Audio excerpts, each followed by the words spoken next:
হিন্দু ধর্মের মানুষ, আমরা সনাতন ধর্মের মানুষ। আমরা যে যাই করি না কেন বাবা, আগে আমাদের একটা জিনিস বুঝতে হবে, জানতে হবে, এটা কলিযুগ। আর এই কলিযুগে যাগযজ্ঞ নয়, ব্রত পূজা নয়, ধ্যান তপস্যা নয়। কেউ যদি বার ব্রত না করে, পূজা অর্চনা না করে, যাগযজ্ঞ যদি নাও করে, তাতে অসুবিধা না। মহাজনগতস্য পন্থা, মহাজনেরা বললেন কলির মানুষ তোদের মুক্তির পথ হলো একটাই, হরিরে নাম হরিরে নাম হরিরে নামৈব কেবলম কেবলম কলম নাস্তে নাস্তে নাস্তে গতিরানথ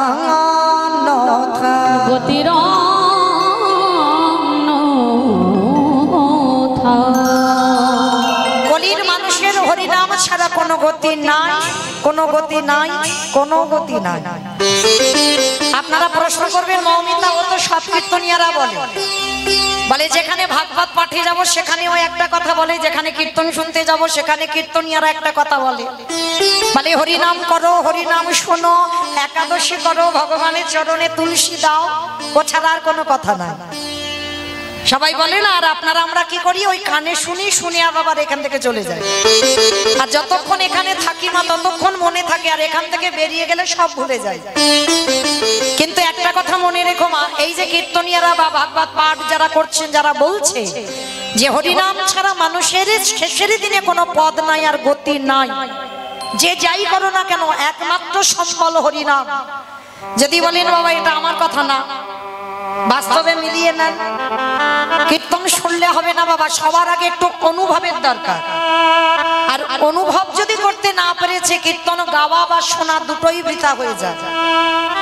তাহলে যতজন ভক্তবৃন্দ বসে আছেন, দাঁড়িয়ে আছেন, আমি কীর্তনী আমার সম্প্রদায়, প্রত্যেককে অনুভব করতে হবে এই যে আমাদের শেষের দিনে হরিনাম ছাড়া গতি নাই।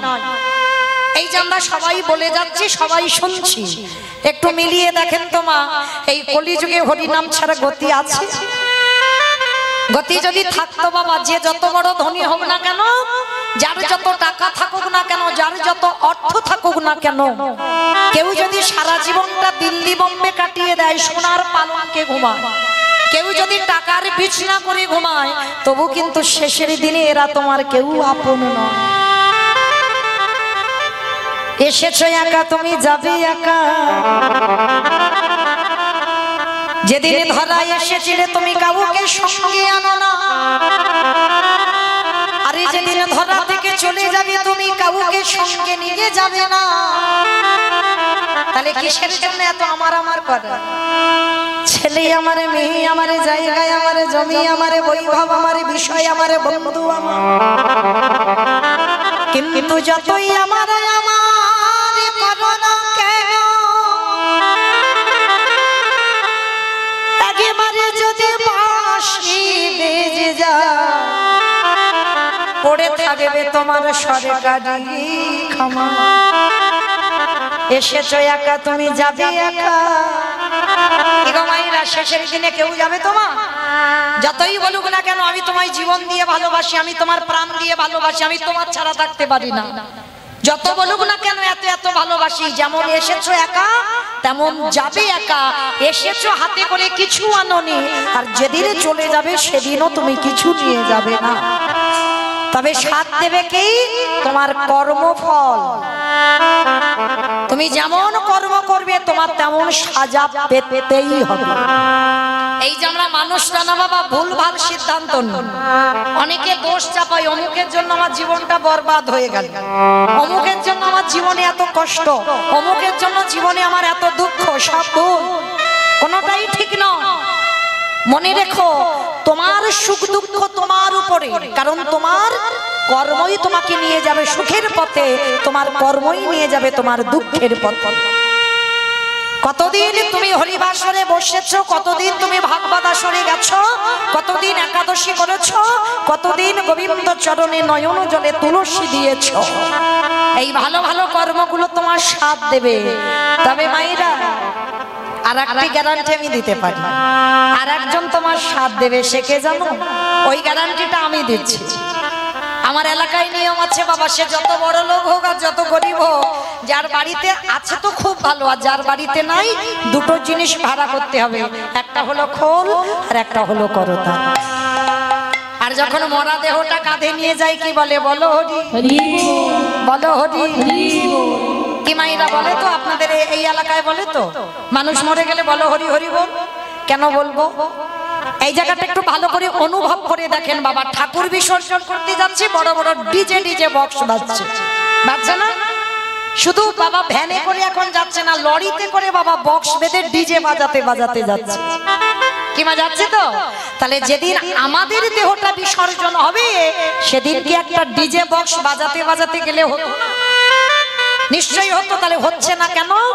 এই জায়গায় চৈতন্য মহাপ্রভু শিক্ষা দিলেন, ওরে কলির জ্ঞানন্ধ জীব, পিছনের দিকে তাকিয়ে দেখ, যেমন এসেছিস একা যাচ্ছিস একা, আর 7 দিন থেকে এই হরি নামে যাবে, কেউ সাথে যাচ্ছে না। আমার পচা দেখো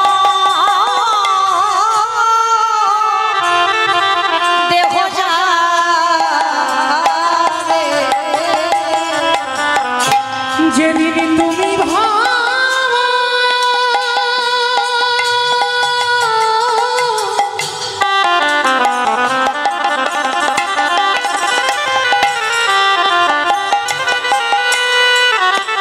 যেদিন তুমি ভাবো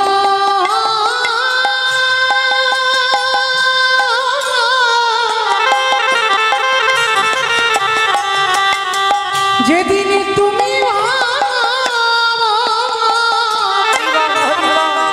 ওই ভাব পারে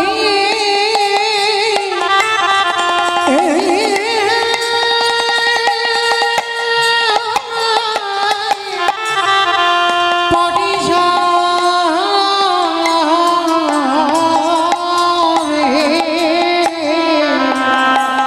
সেই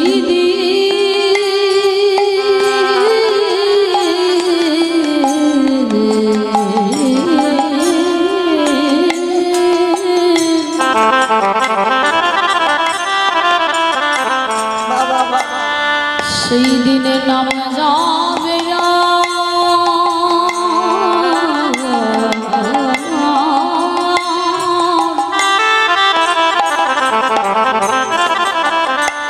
এই পচা দেহ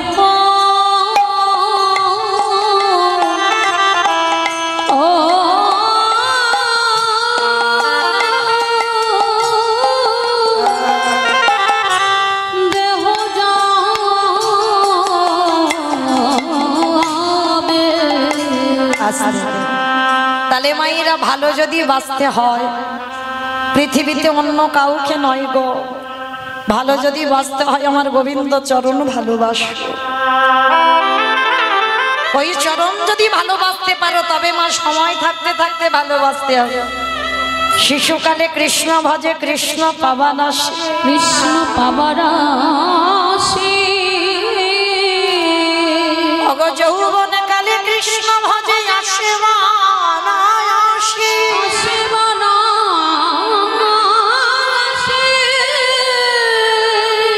আজ বৃদ্ধকালে কৃষ্ণ ভজে জমের তার আসে। তাহলে মহাজনেরা কি বলছেন? সময় থাকতে ভজন করতে হবে, সকাল সকাল ভজন করতে। যেমন মায়েরা কুড়ি ফুলে কিন্তু সেবা হয় না। সেবা কি হয়? কুড়ি ফুলে তুমি সেবা দিতে পারবে পারবে না। আবার বাসি ফুল ঝড়া ফুলেও তুমি সেবা দিতে পারবে না, সে ফুল গোবিন্দ সেবায় লাগে না। সেবা দিতে গেলে কোন ফুল লাগে? আজকের ফোঁটা ফুল, সত্য পুষ্পটিত ফোঁটা ফুল। তার মানে দেহতত্ত্বের দিকে একবার তাকিয়ে দেখেন। কুড়ি ফুল হলো আমাদের বাল্যকাল, এই বাল্যকালে ভজন হয়, হরি বল। বাল্যকালে ভজন হবে, ভগবানের সেবা দেবে,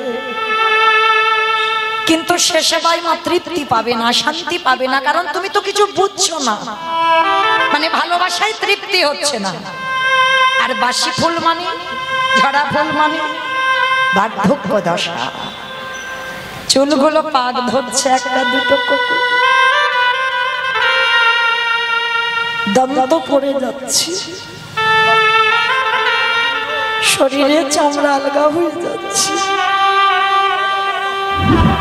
আমরা সারাদিন একবারও কৃষ্ণ ভজন করতে পারি। মহাজনেরা বলছেন ওই বার্ধক্য দশায় সেবা হয় না। কি গো মাইরা, পারবেন? এই যে আমরা হিন্দু ধর্মের আমাদের কত উপবাস, বয়স হয়ে গেলে আমরা পারবো?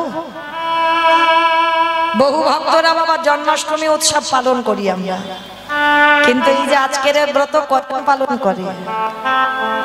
জন্মাষ্টমী উৎসব বহু ভক্ত আমরা পালন করি, কিন্তু আজকে রাধা অষ্টমী কতজন করেছেন? একবার হাতটা তোলেন তো দেখি। কেন এই কটা হাত উঠলো কেন? কি গো, রাধা কৃষ্ণ এরা অন্য কেউ নয়, এ তো আমার গোবিন্দের আল্লাদিনী শক্তি। শুধু জগতে জীবকে প্রেম শেখাবার জন্য দুজনে দুটো অঙ্গ ধারণ করেছে। কেন? একা একা প্রেম হয় না, এক সুখ না। কারণ দেখবেন মা, যখন আপনারা সাজগোজ করবেন, কোন কোন সময় দেখবেন আয়নার কাছে দাঁড়াবেন, নিজেকে নিজে ভালো লাগবে, মানে নিজের প্রেমে নিজে পড়ে, মানে এতটাই সুন্দর সাজ হয়েছে।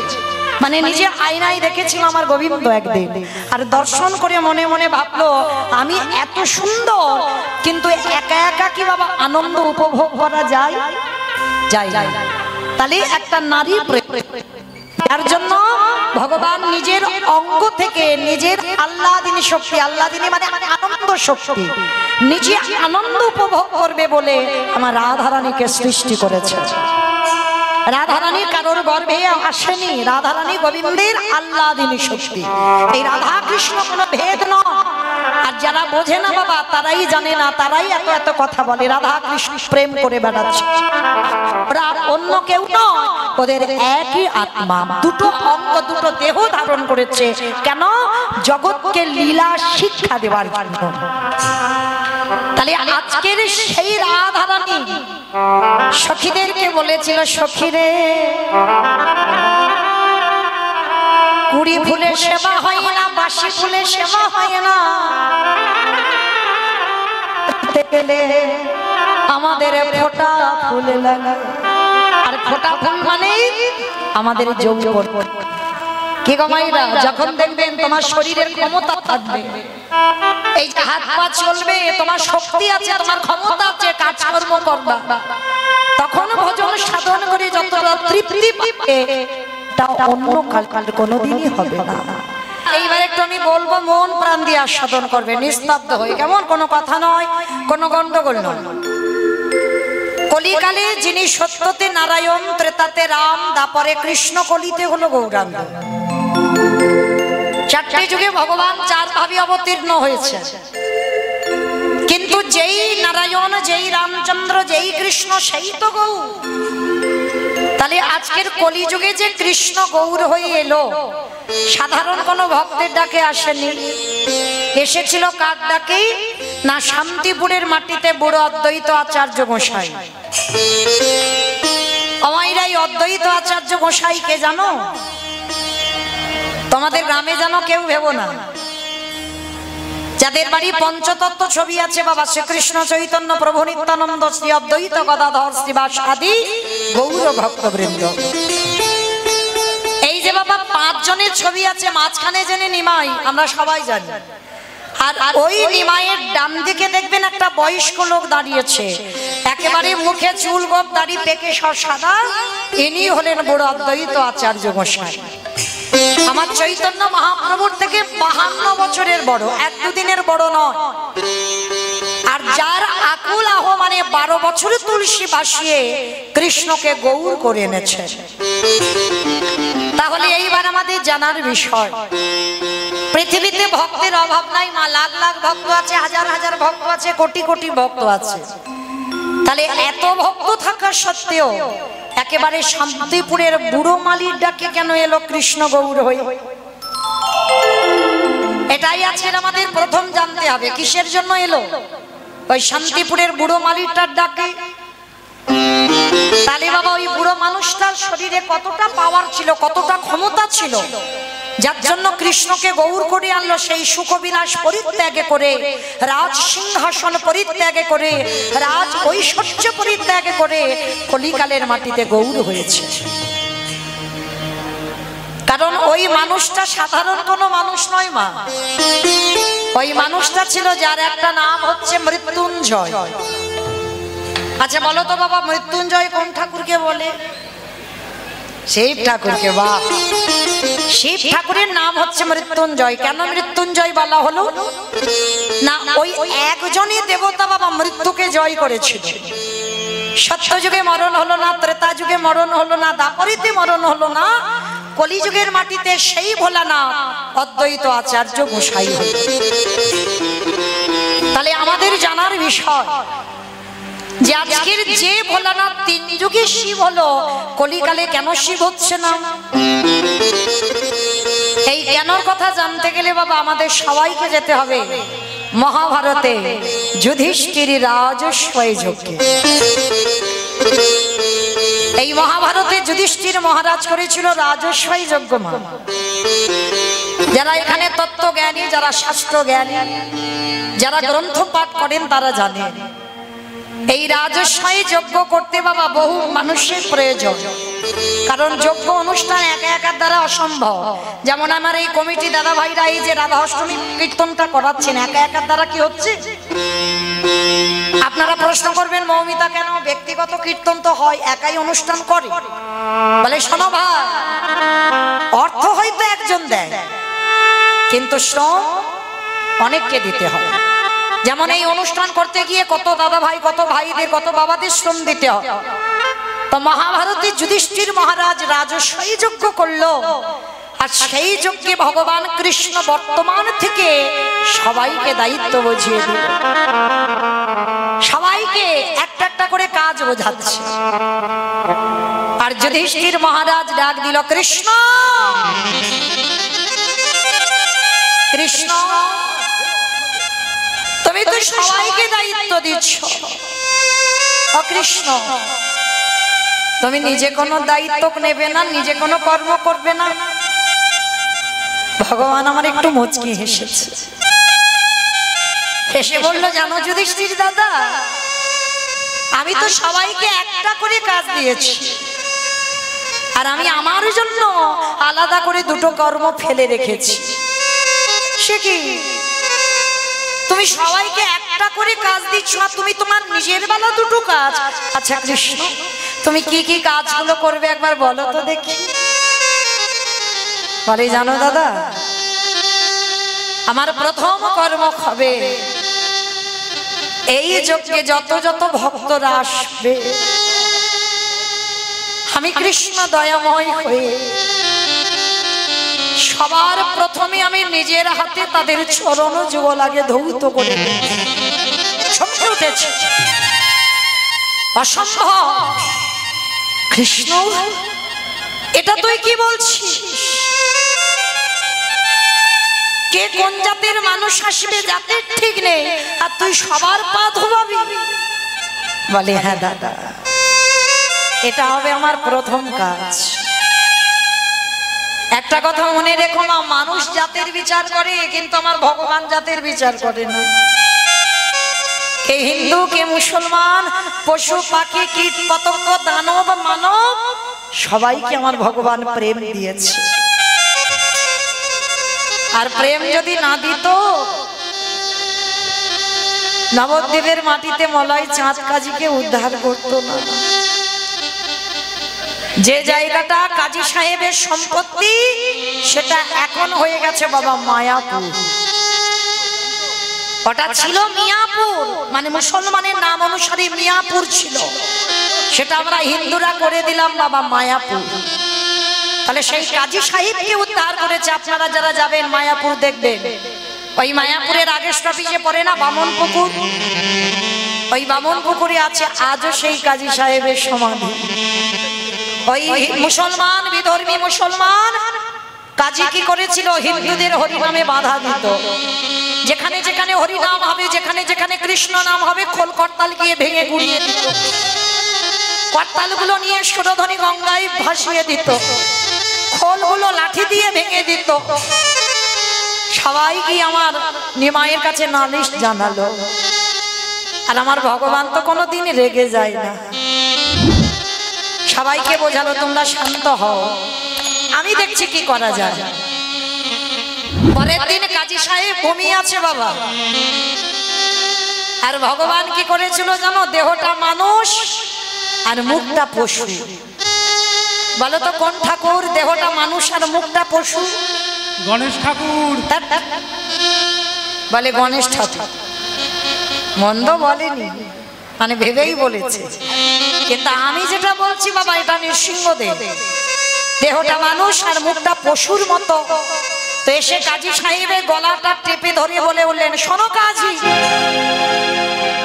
তুমি যখন ওই হিন্দুদের হরি নামে বাধা দিয়েছ, হিন্দুদের কৃষ্ণ নামে যখন বাধা দিয়েছ, আজকে থেকে আমি তোমাকে সময় দিলাম 1 মাস। 1 মাসের মধ্যে আমি নিজের হাতে তোমার এই রকম দিনে তোমার প্রাণ নিতে আসবো। আর যখনই স্বপ্নটা দেখেছে বাবা, ভোরের বেলা কাজী সাহেব উঠে ছুটেছে নিমাইয়ের কাছে। আছাড় খেয়ে বলল নিমাইয়ের চরণে, নিমাই, আমি বড় ভুল করেছি বাবা, আমি বড় অপরাধ করেছি, আমায় ক্ষমা করে দে। যেই না চরণে লুটিয়ে ভগবান তো মুসলমান বলে পা দিয়ে ঠেলে দেয়, কোলে করে হৃদয়ে জড়িয়ে ধরেছে কাজী। যে আমারে চাই তারই আমি চাই, আর যে আমারে না চাই তারই আমি না চাই। আমার জন্য কেউ যদি এতটুকু ভাবে, আমি তার জন্য বিশাল কিছু পারি। যদি একটু জলে ডুব দেয়, আমি ভগবান তার জন্য সম্পূর্ণ জলে ডুবে বসে থাকি। তবে আমার চরণে আত্মসমর্পণটা করতে হবে। আর কাজী সাহেব সমর্পণ করলো বলে বিধর্মী মুসলমানেরা কি করেছিল জানো? কাজী সাহেবকে এক ঘরে করে দিয়েছিল। বলেছিল কাজী সাহেব যখন হিন্দুদের হরিনামে যোগ দিল, তাহলে ওই কাজীকে, ওই কাজীর মৃত্যুর সময় আমরা কেউ ওর মুখে জল দিতে যাব না। আর কাজী যখন মরে যাবে, কাজীর দেহটা নিয়ে কেউ আমরা কবরস্থানে নিয়ে যাব না। ছুটে গেল আমার নিমাইয়ের চরণে, নিমাই, তোর হরিনাম ভালোবাসলাম বলে আমার মুসলমান সমাজ ক্ষিপ্ত হয়ে উঠলো, আমাকে এক ঘরে করে দিয়েছে। আমার মৃত্যুর সময় নাকি তারা জলও পর্যন্ত দেবে না। আমার প্রভু হেসে বলেছিল, দরকার নেই কারণ, এই পৃথিবীতে যার কেহ না, আমি আছি। এই পৃথিবী যার কেউ থাকে না, তার জন্য তো আমি বসে আছি, তাকে পার করাবার জন্য। এই কাজী সাহেবের মৃত্যু যন্ত্রণা হয়েছিল মা। মৃত্যুর সময় একটু পিপাসার জলের জন্য ছটফট করে কেঁদেছিল, কেউ জল দেয়নি। আমার মহাপ্রভু মুসলমান বলে ভাবেনি, নিজের হাতে নিজের খাবারের গ্লাসে জল এনে কাজী সাহেবকে খাইয়েছে। পরশমণির পরশে লোহা যদি শোনা হয় গো, আমার ভগবানের পরশেও অভক্ত ভক্তে পরিণত। যেই না আমার কাজী সাহেবের মৃত্যু হলো, কেউ তো ছুতেও এলো না। আর মহাপ্রভু কি করেছিল জানো? নিজের হাতে কাজীকে বুকে করে জড়িয়ে ধরে, মুসলমান বলে ঘৃণা করেনি, নিজের হাতে কাজী সাহেবের কবর দিয়েছিল, কেউ আসে। আর কাজী সাহেবের বলেছিল ওর ওই কবরের উপরে কেউ ফুলও দেবে না। মহাপ্রভু বলেছিল দরকার নেই, কেউ মরে গেলে একদিন ফুল দেবে, দুদিন দেবে, কিন্তু ভক্তের জন্য আমি এমন ব্যবস্থা করি সারা জীবন যেন তার ফুলের অভাব না হয়। আজও গিয়ে দেখবেন কাজীর সমাধির উপরে একটা গাছ পোতা হয়েছে, চাপা ফুলের গাছ। একবার যদি যান গিয়ে ওই চাপা ফুল গাছটাকে পরশ করে, ওটা আমার মহাপ্রভুর নিজের হাতে লাগানো গাছ। মানুষ কবরের উপরে একটা দুটো ফুল দেবে, আর ওই চাপা ফুল থেকে, চাপা ফুলের গাছ থেকে শত শত ফুল ওই কাজী সাহেবের কবরের উপরে পড়ে। তাহলে ভগবান কি কোনোদিন জাত বিচার করে? মানুষ করে। আজকের সেই ভগবান রাজস্বই যজ্ঞে পা ধোয়ার দায়িত্বটা নিয়েছে। আচ্ছা মা, এই জায়গাটা একটু ভেবে দেখেন তো, ভগবান হয়ে পা ধোয়াবে কেন? যার কোনো কিছু অভাব নেই, যে মনে করলে একটা সেকেন্ডে পৃথিবীটাকে লয় প্রলয় করে দিতে পারে, যার ইচ্ছাতে মরা গাছে ফুল ফোটে, শুকনো গানে ওজন ঘর, যার ইচ্ছাতে জগতে চলে, সেই ভগবান আজকের কিসের জন্য পা ধোয়াচ্ছে? মনে রেখো মা, নিজে আচরি ধর্ম জীবেরই শিকার।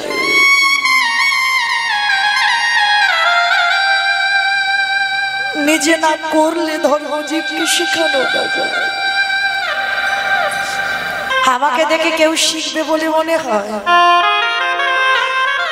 আমি যদি সাধুগুরু বৈষ্ণব চরণে নত হই, তবেই আমাকে দেখে শিখবে। আমি কৃষ্ণ বলে কাঁদলে তবে জগতের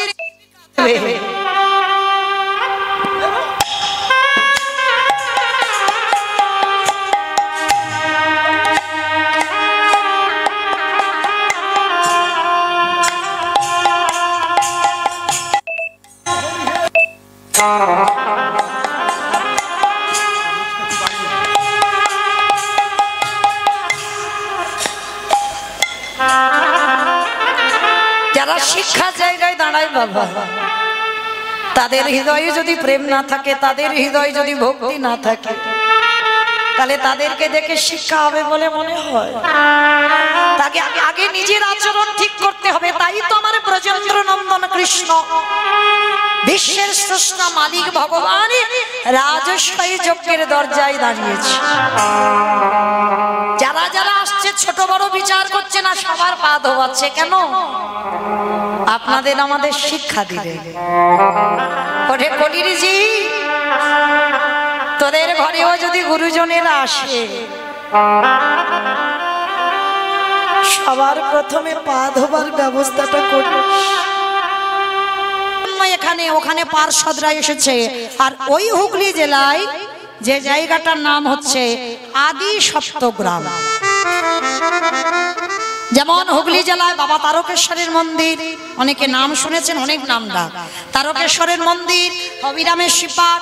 আবার এই হুগলি জেলায় আদি সপ্তগ্রামে হিরণ্য দাস আর গোবর্ধন দাস, এরা দুই ভাই। যেমন বাবা রাম লক্ষ্মণ ভরত শত্রুঘ্ন, যেমন রামের কথা বলতে গেলে তিন ভাই যোগ হয়ে যায়, মানে রাম একা বললে যেন কেমন, রাম লক্ষ্মণ। এই যে দুই ভাই, এক ভাইয়ের কথা বললে আর এক ভাইয়ের এসে যায়। ঠিক এই রকম গোবর্ধন দাস আর হিরণ্য দাস, এদের দুই ভাই এমন একজনই ছিল, মানে একজনের নাম বলে আর একজনের নাম। এরা লাঠালাঠি করার বার ভাই নয়, মানে জায়গা জমি নিয়ে মারামারি করবার ভাই নয়, থানা পুলিশের ভাই নয়। এদের চরিত্রটা আলাদা ছিল। কিন্তু বাবা অতুল সম্পত্তি ছিল, মানে জমিদার, এত বড় জমিদার, সারা দিনে আয় ছিল বাবা 12 লক্ষ স্বর্ণ মুদ্রায়, আর নবাবকে দিত শুধু 8 লক্ষ স্বর্ণ মুদ্রা। নবাবকে দিয়ে দিতে হতো, হ্যাঁ, কর দিতে হতো। তার মানে কত বড় জমিদার। কিন্তু বাবা সব ছিল, কিন্তু ওদের পরিবর্তে কে যে রাজত্বটা চালাবে বংশে কেউ ছিল না। কারণ হিরণ্য দাস তো বিয়েই করেনি, গোবর্ধন দাস বিয়ে করেছিল। আর কিন্তু বিয়ে করলে কি হবে, বংশে একটাও ছেলে মেয়ে ছিল না। কিন্তু মায়েরা এক জায়গায় যাবে যদি সন্তান কামনা করতে হয়, এক জায়গায় যাবেন, কোথাও যেতে হবে না যদি আমার কথা কারোর বিশ্বাস হয়। যদি তোমার ভজন ঠিক হয়, চলে যাবে তুমি উত্তরপ্রদেশ রাধা কুণ্ডের তীরে। তবে যেতে হবে নিয়ম সেবার মাসে, দামোদর ব্রতের মাস। আর এই দামোদর ব্রতের মাসে গভীর রাত্রিবেলা রাধা কুণ্ডে স্নান করে নিজের কায় মনোবাক্যে দেহ প্রাণটা রাধারানীর চরণে সঁপে দিয়ে আঁচলটা পেতে রাধারানীর কাছে ভিক্ষা চাইবেন, তুমি আমার একটা কৃষ্ণ বলা পাখি দাও, যে পাখি আমার বংশে আমার অবর্তমানে তোমার সেবা করতে পারবে। যদি কেউ এইভাবে মানত করে, আমার বিশ্বাস তার কোল, তার বংশের প্রদীপ অবশ্যই সে পাবেই পাবে। তো রাধা কুণ্ডের তীরে গেল হিরণ্য দাস আর গোবর্ধন দাস, পরিবারকে নিয়ে গেল আর রাধারানীর কাছে আঁচল পেতে ভিক্ষা চাইলো, একটা যেন আমার বংশে পুত্র সন্তান আসে।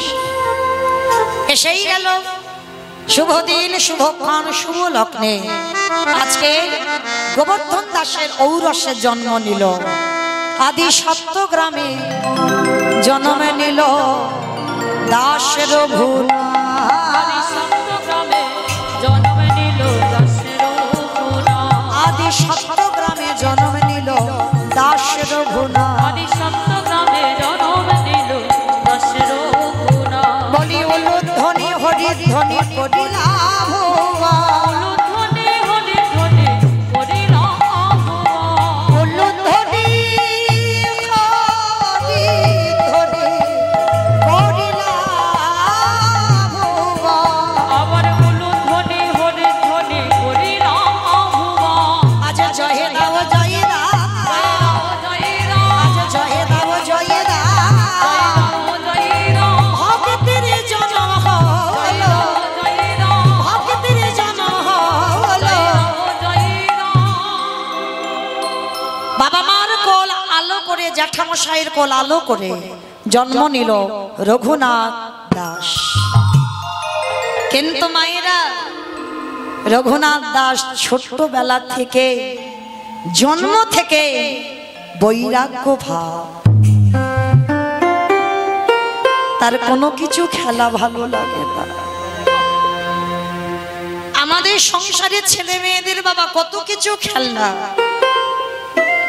আর বিশেষ করে তো এখন একটাই খেলনা আছে বাবা, মোবাইল। রঘুনাথ দাসে এসব কিছু খেলনা নয়। নয়ন জলে বুক ভাষায় আর কাঁদে বলে দয়াময়। জন্ম থেকে মনে মনে ভাব তার কৃষ্ণ পাবো কোথায় গেলে। সব সময় ছেলেটা কোনো হাসি নেই মুখে, সর্বদা নয়ন দুটো ছলো ছলো ভাব। বাবা, জ্যাঠা, মা, জমিদার বাড়িতে প্রজারা সবাই যেন চিন্তায় পড়ে গেল। হ্যাঁ গো, ছেলেটার কোনো ভূতে টুতে ধরলো না তো? ছেলে সব সময় চোখে জল, ছেলে হাসে না। হ্যাঁ গো, এ জল তো বাহ্যিক জগতের কোনো মায়ার জল নয়। যে ছেলের খিদে পেয়েছে, শরীরে কোনো কষ্ট, তার জন্য কান্না নয়।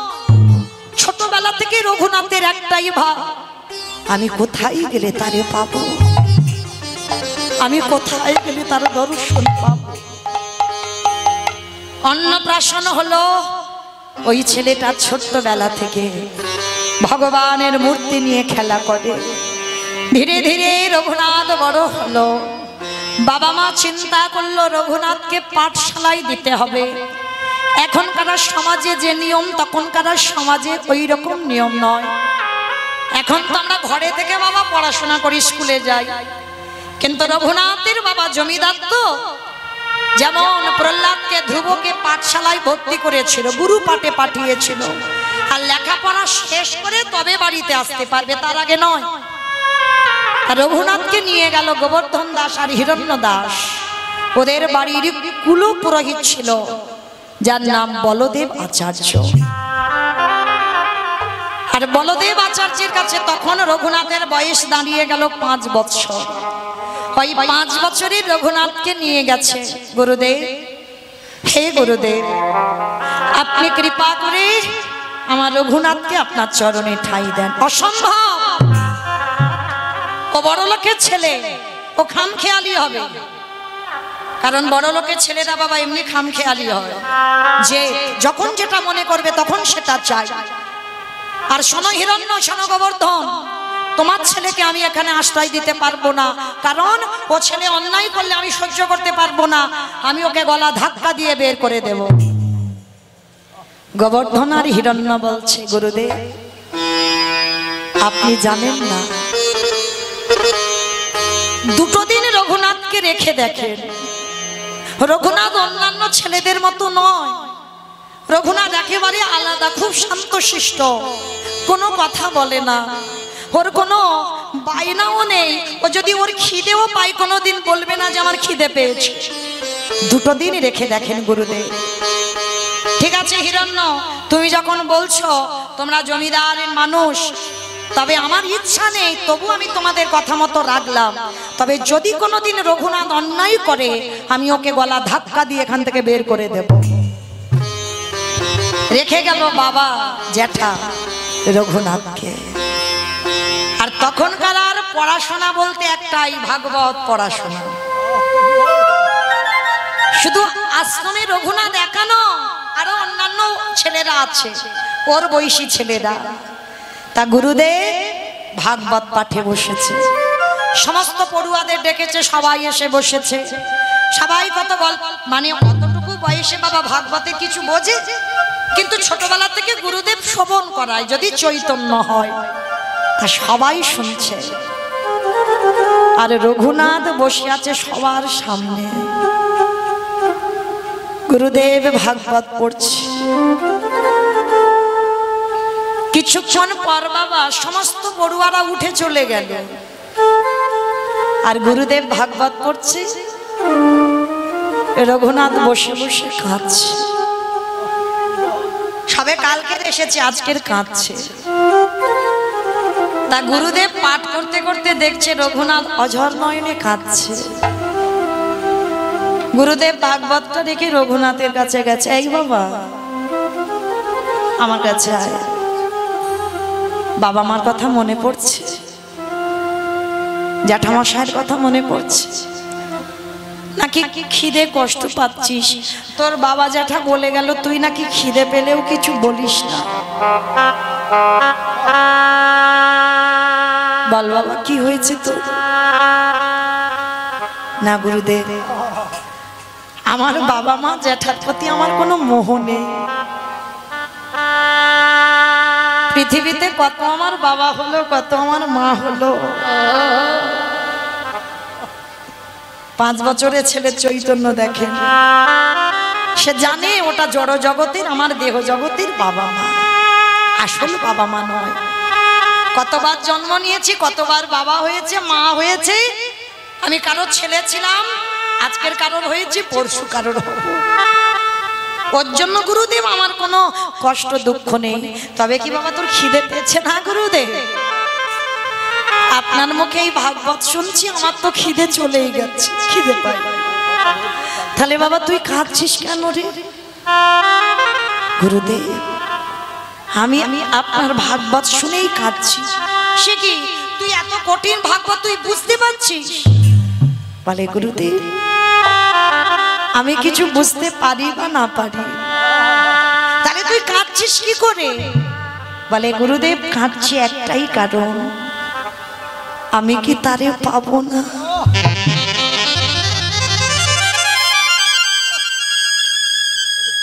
বলো না গুরুদেব আমি কি তারে পাবো না? কার কথা বলছিস? আরে রঘুনাথ তুই কার কথা, কাকে পাবার কথা বলছিস? গুরুদেব আমি কৃষ্ণ পেতে চাই। আমি ছোটবেলা থেকে আমার হৃদয় একটাই আকুলি, একটাই ব্যাকুলতা, আমি কি কোনোদিন কৃষ্ণ পাবো না? তুমি বলে না আমি কোথায় গেলে কৃষ্ণ পাবো? আমি কোথায়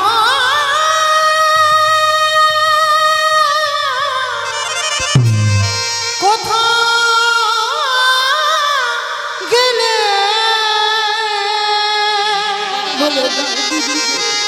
আমার এই কৃষ্ণ দরস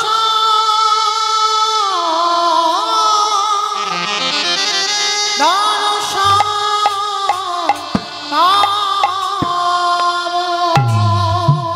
আমি কোথায় গেলে তাকে পাবো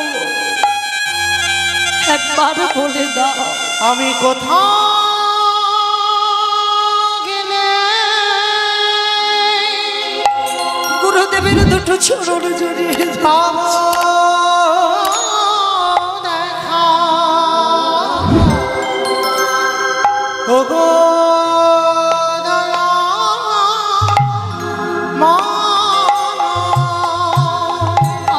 আমি তাকে খুঁজে পাই না, বড় কষ্ট।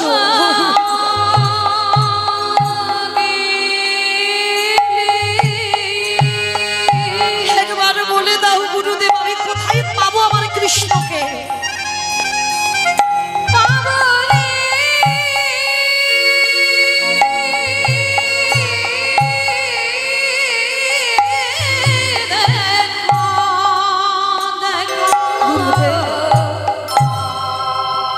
ও গো দয়া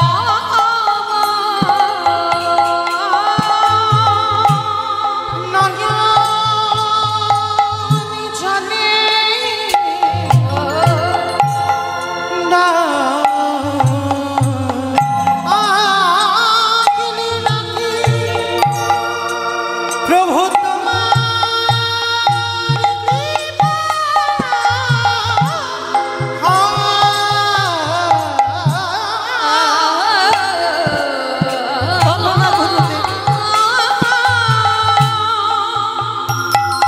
আমি এত কাঁদি সে কি শুনতে পাই না।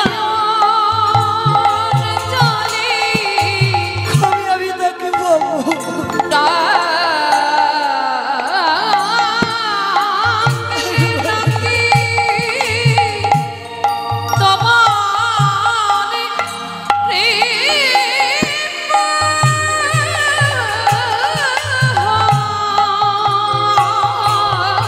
আমি কোথাও গেলি রঘুনাথ।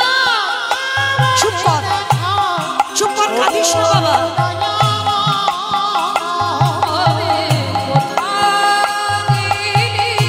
পাগলের মতো কাঁদছিস।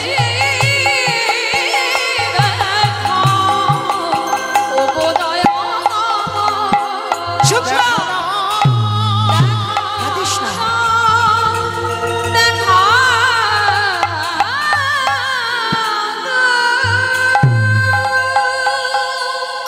কতটুকু ভগবানের প্রতি আকুলতা আছে কৃষ্ণ পাবো।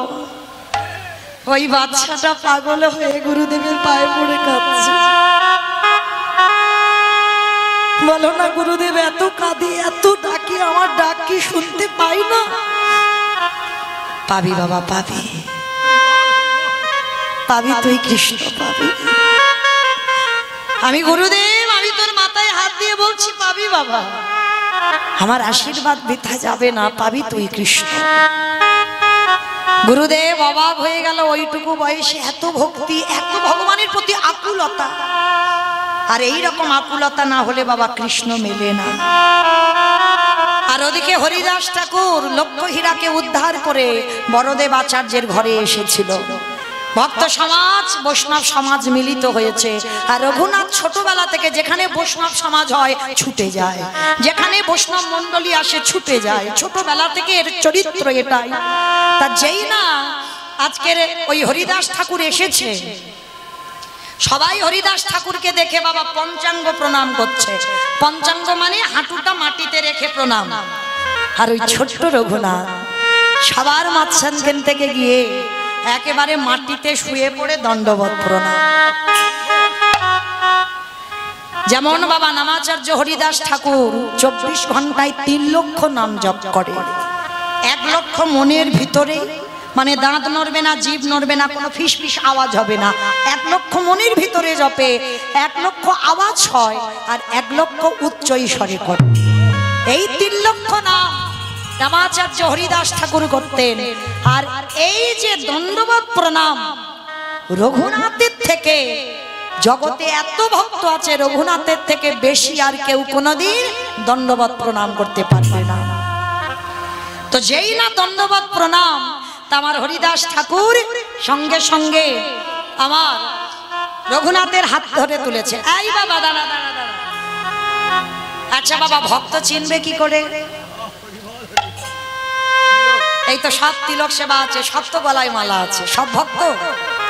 ধুর, কত সোজা নয়। ভক্ত হওয়া শক্ত রে ভাই, অনেক শক্ত। তাহলে ভক্ত চিনবে কি করে? ভক্ত চিনতে গেলে বাবা ভক্তের নয়নের দিকে তাকাতে হবে।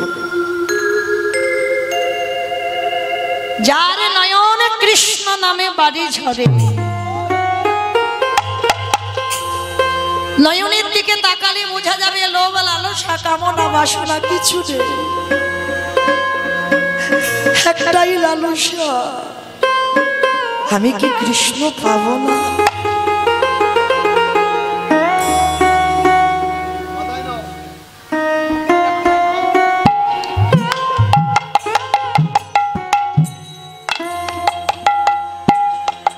একটু উলুধ্বনি করে।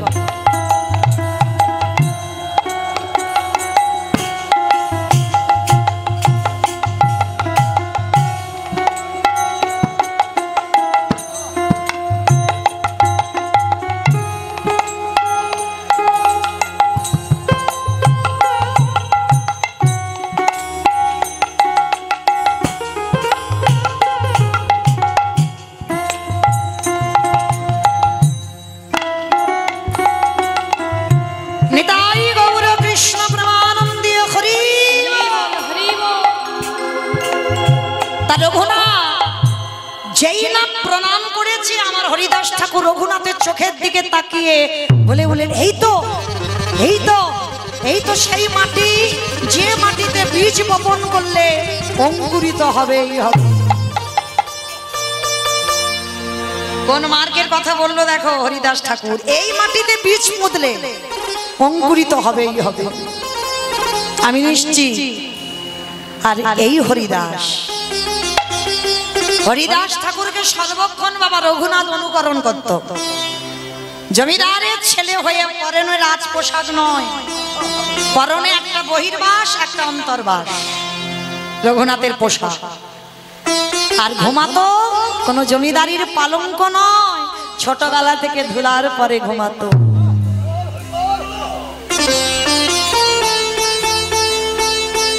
ভজন জগতে নামলে রাজ পালঙ্ক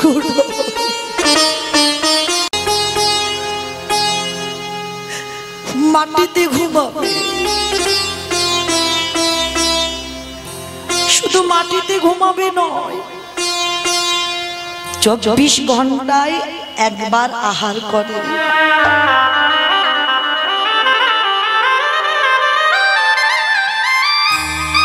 মনে রেখো মা, প্রথমেই বলেছি রঘুনাথের চরিত্র শুনলেই বুঝতে পারবে কৃষ্ণ ভজন কি করে করতে হয়।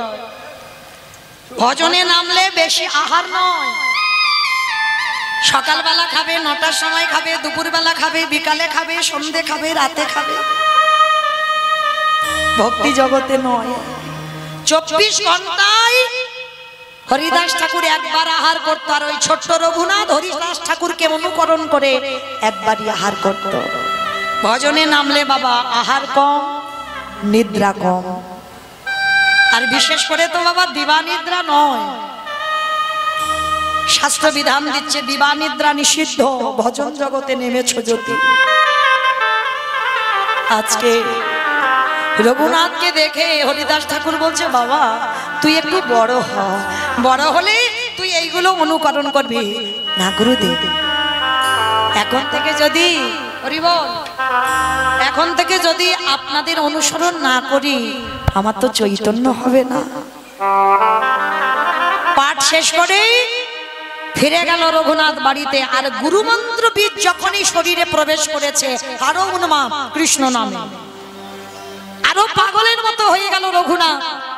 যেমন আমার চৈতন্য মহাপ্রভু তো জন্ম থেকে বাবা নাস্তিক ছিল, কিন্তু যখনই বাবার পিণ্ডদান করতে গেল গয়াধাম, আর সেখানে গিয়ে ঈশ্বরপুরীর কাছ থেকে যখনই দীক্ষা মন্ত্রটা নিল, তখনই বাবা কৃষ্ণ নামে পাগল হয়ে গেল। রঘুনাথও দীক্ষা নেবার পরে পাগল পাগল পাগল ভাব। বাড়িতে গেছে ঠিক, যেখানে বাবা খোল করতাল বাজে ও রাতের অন্ধকারে বেরিয়ে চলে যায়। আবার প্রজারা খুঁজে খুঁজে রঘুনাথকে ধরে আনে। যদি রাস্তা থেকে একটা বৈষ্ণব যায়, ও রঘুনাথ ঘর থেকে বেরিয়ে সে বৈষ্ণবের পিছনে চলে যায়। যদি কোথাও গীতা ভাগবত পাঠ হয়, ও সেখানে বসে থাকে চুপচাপ। আবার প্রজারা ধরে আনে। বাবা জ্যাঠা বিরক্ত হয়ে গেল। জমিদারের ছেলে হয়ে লাজ লজ্জা নেই, সবার মাঝখানে বসে হরিনাম শোনে, সবার মাঝখানে বসে ভাগবত শোনে, সবার মাঝখানে দাঁড়িয়ে হরিনাম করি। এই কে আছিস তারই প্রহরী, ওই রঘুনাথকে ঘরে বন্দি করে না। কৃষ্ণ ভোলাবে বলে বন্দি করেছে। হরি বল। রঘুনাথ কাঁদিয়ার বলে পিতা গো, ভালো করেছে তুমি বোধহয় জানো না, নিরজন জায়গা না হলে কৃষ্ণ ভজন হয় না। কি বাবা হয় নামের মালাতে আমরা নাম করি ঠিক, ওটা লোকের নাম শোনানো হচ্ছে, দেখানো হচ্ছে, আসল ঘরে নাম হচ্ছে। আসল ঘরে নাম করতে গেলে দরজা বন্ধ করো। ওই হৃদয়ে কৃষ্ণ মূর্তি অঙ্কন করে, যদি কুলকুণ্ডলী জাগরিত করে, ওই ধ্যানের দ্বারা চোখ খুলে দিয়ে যদি একবারে জপের মালা হাতে নিয়ে জপতে পারো, তোমার অনায়াসে রাধা গোবিন্দ যুগল দর্শন।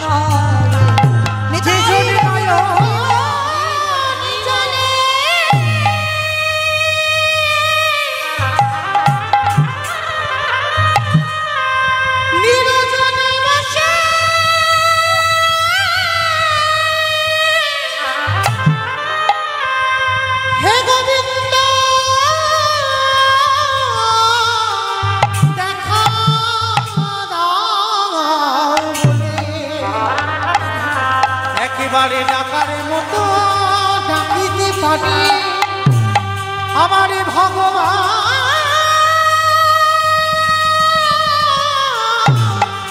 কি থাকিতে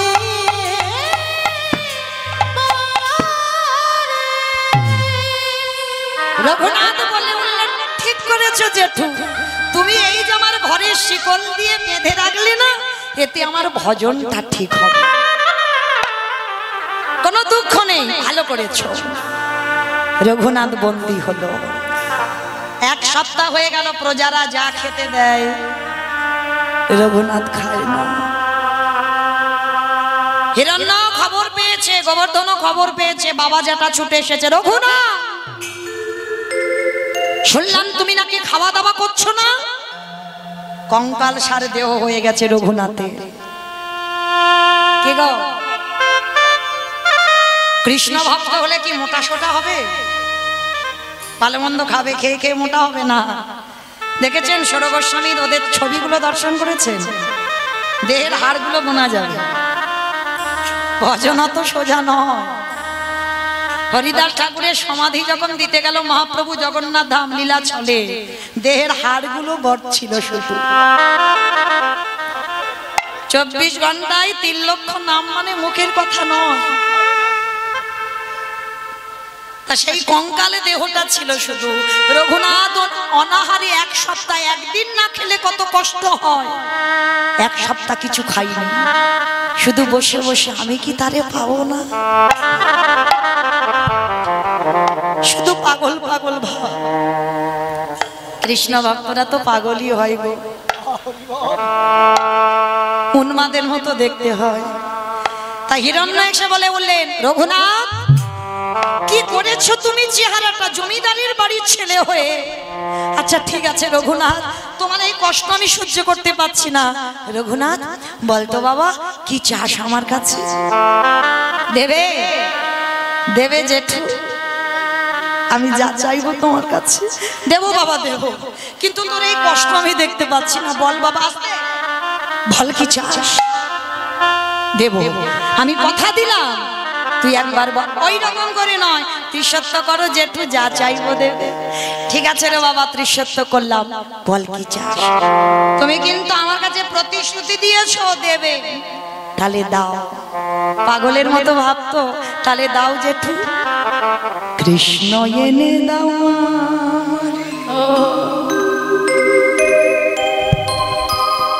কৃষ্ণ এনে দাও,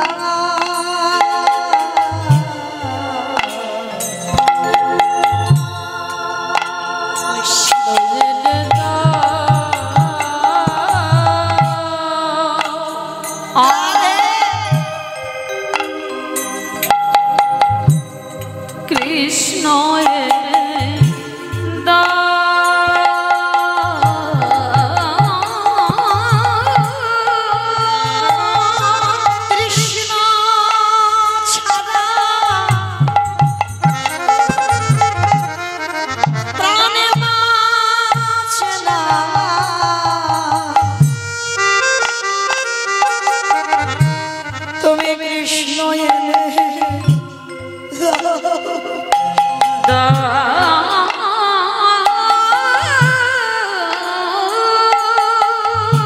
ভালো যদি বাঁচতে হয় এইরকম ভগবানকে ভালো বল।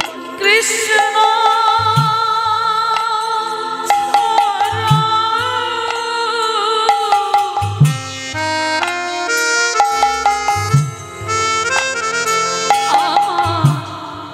প্রাণে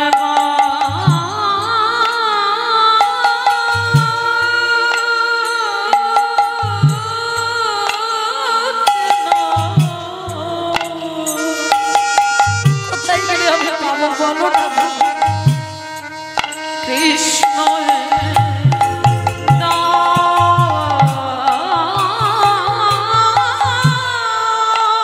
এটা কেউ বোঝে না আমার মনের ব্যথা, আমি বলবো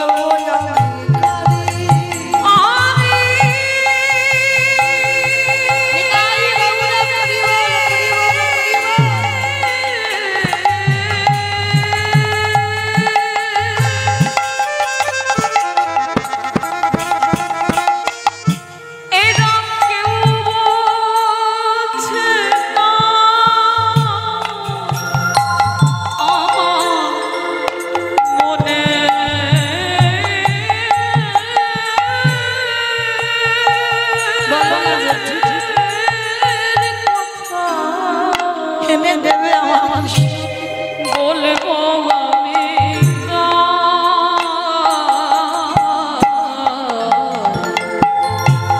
কৃষ্ণ জেনে এনে দাও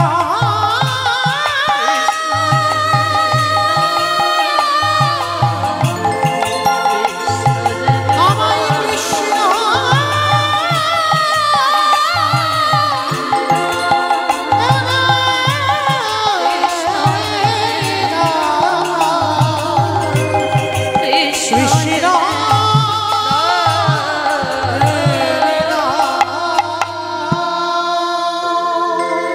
বলদেব আচার্য গুরুদেব খবর পেয়েছে, ছুটে এসেছে। রঘুনা, তুমি কি পাগল হয়েছ?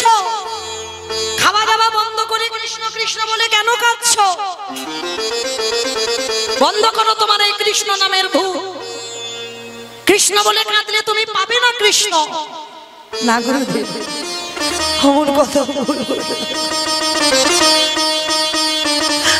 আমি যদি কৃষ্ণ না পাই, আমি এই দেখে প্রাণ রাখবো। রঘুনাথ শোন বাবা, সেই কৃষ্ণ তো কলিযুগে গৌর হয়ে এসেছে।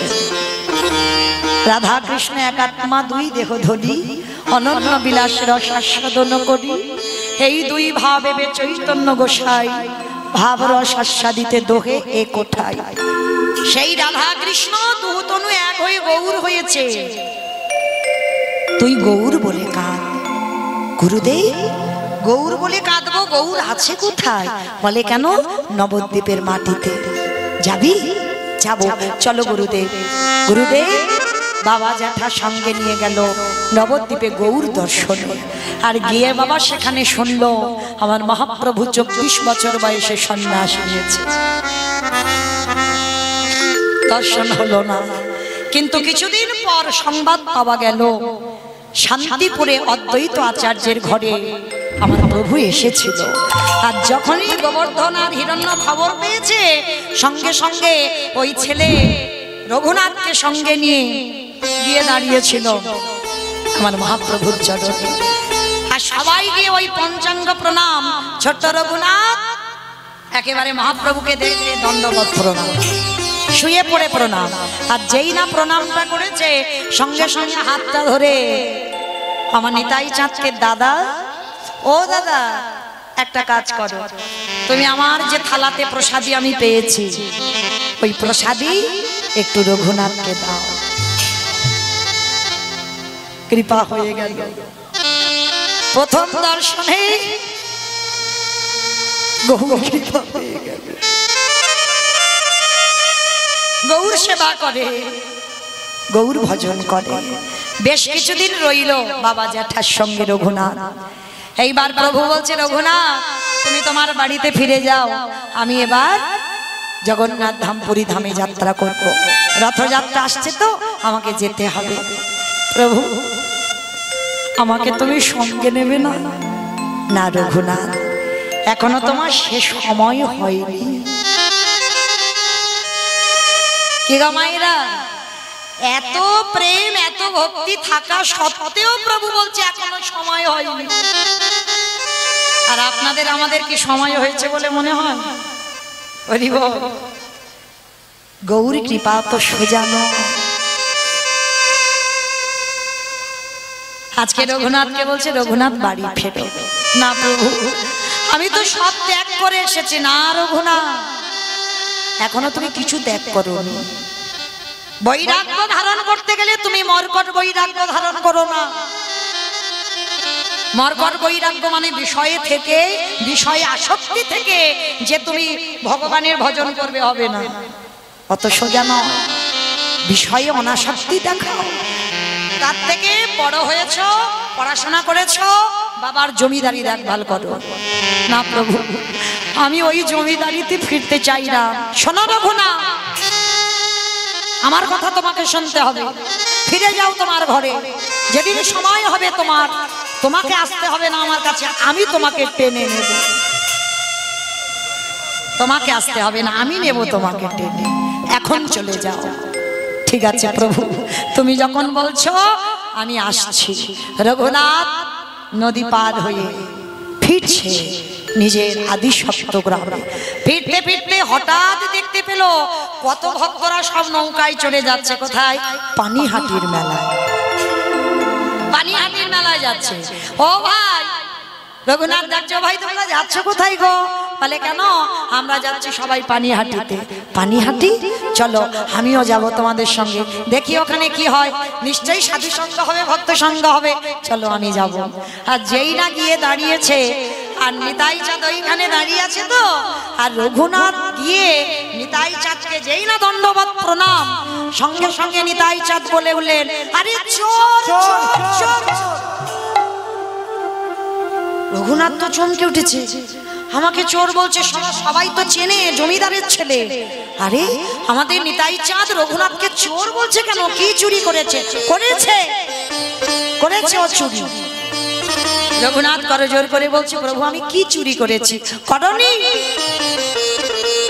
তুমি তো আমাকে ডিঙিয়ে গিয়ে আমার ভাইয়ের কাছে যেতে চেয়েছো। কত সোজা না ওগো রঘুনাথ। এই জীবনে জানা নিতাই চাঁদের করুণা না পাই, এই জীবনে কোনোদিনই আমার ভাইয়ের কৃপা পাবে না। তাই তো আমার ভাই তোমাকে আবার সংসারে যেতে বললো। আগে নিতাই কৃপা পেতে হবে, তারপরে গৌর কৃপা হবে। আরে গৌর কৃপা হলে তবে ব্রজধামে বাস করিতে পারবে।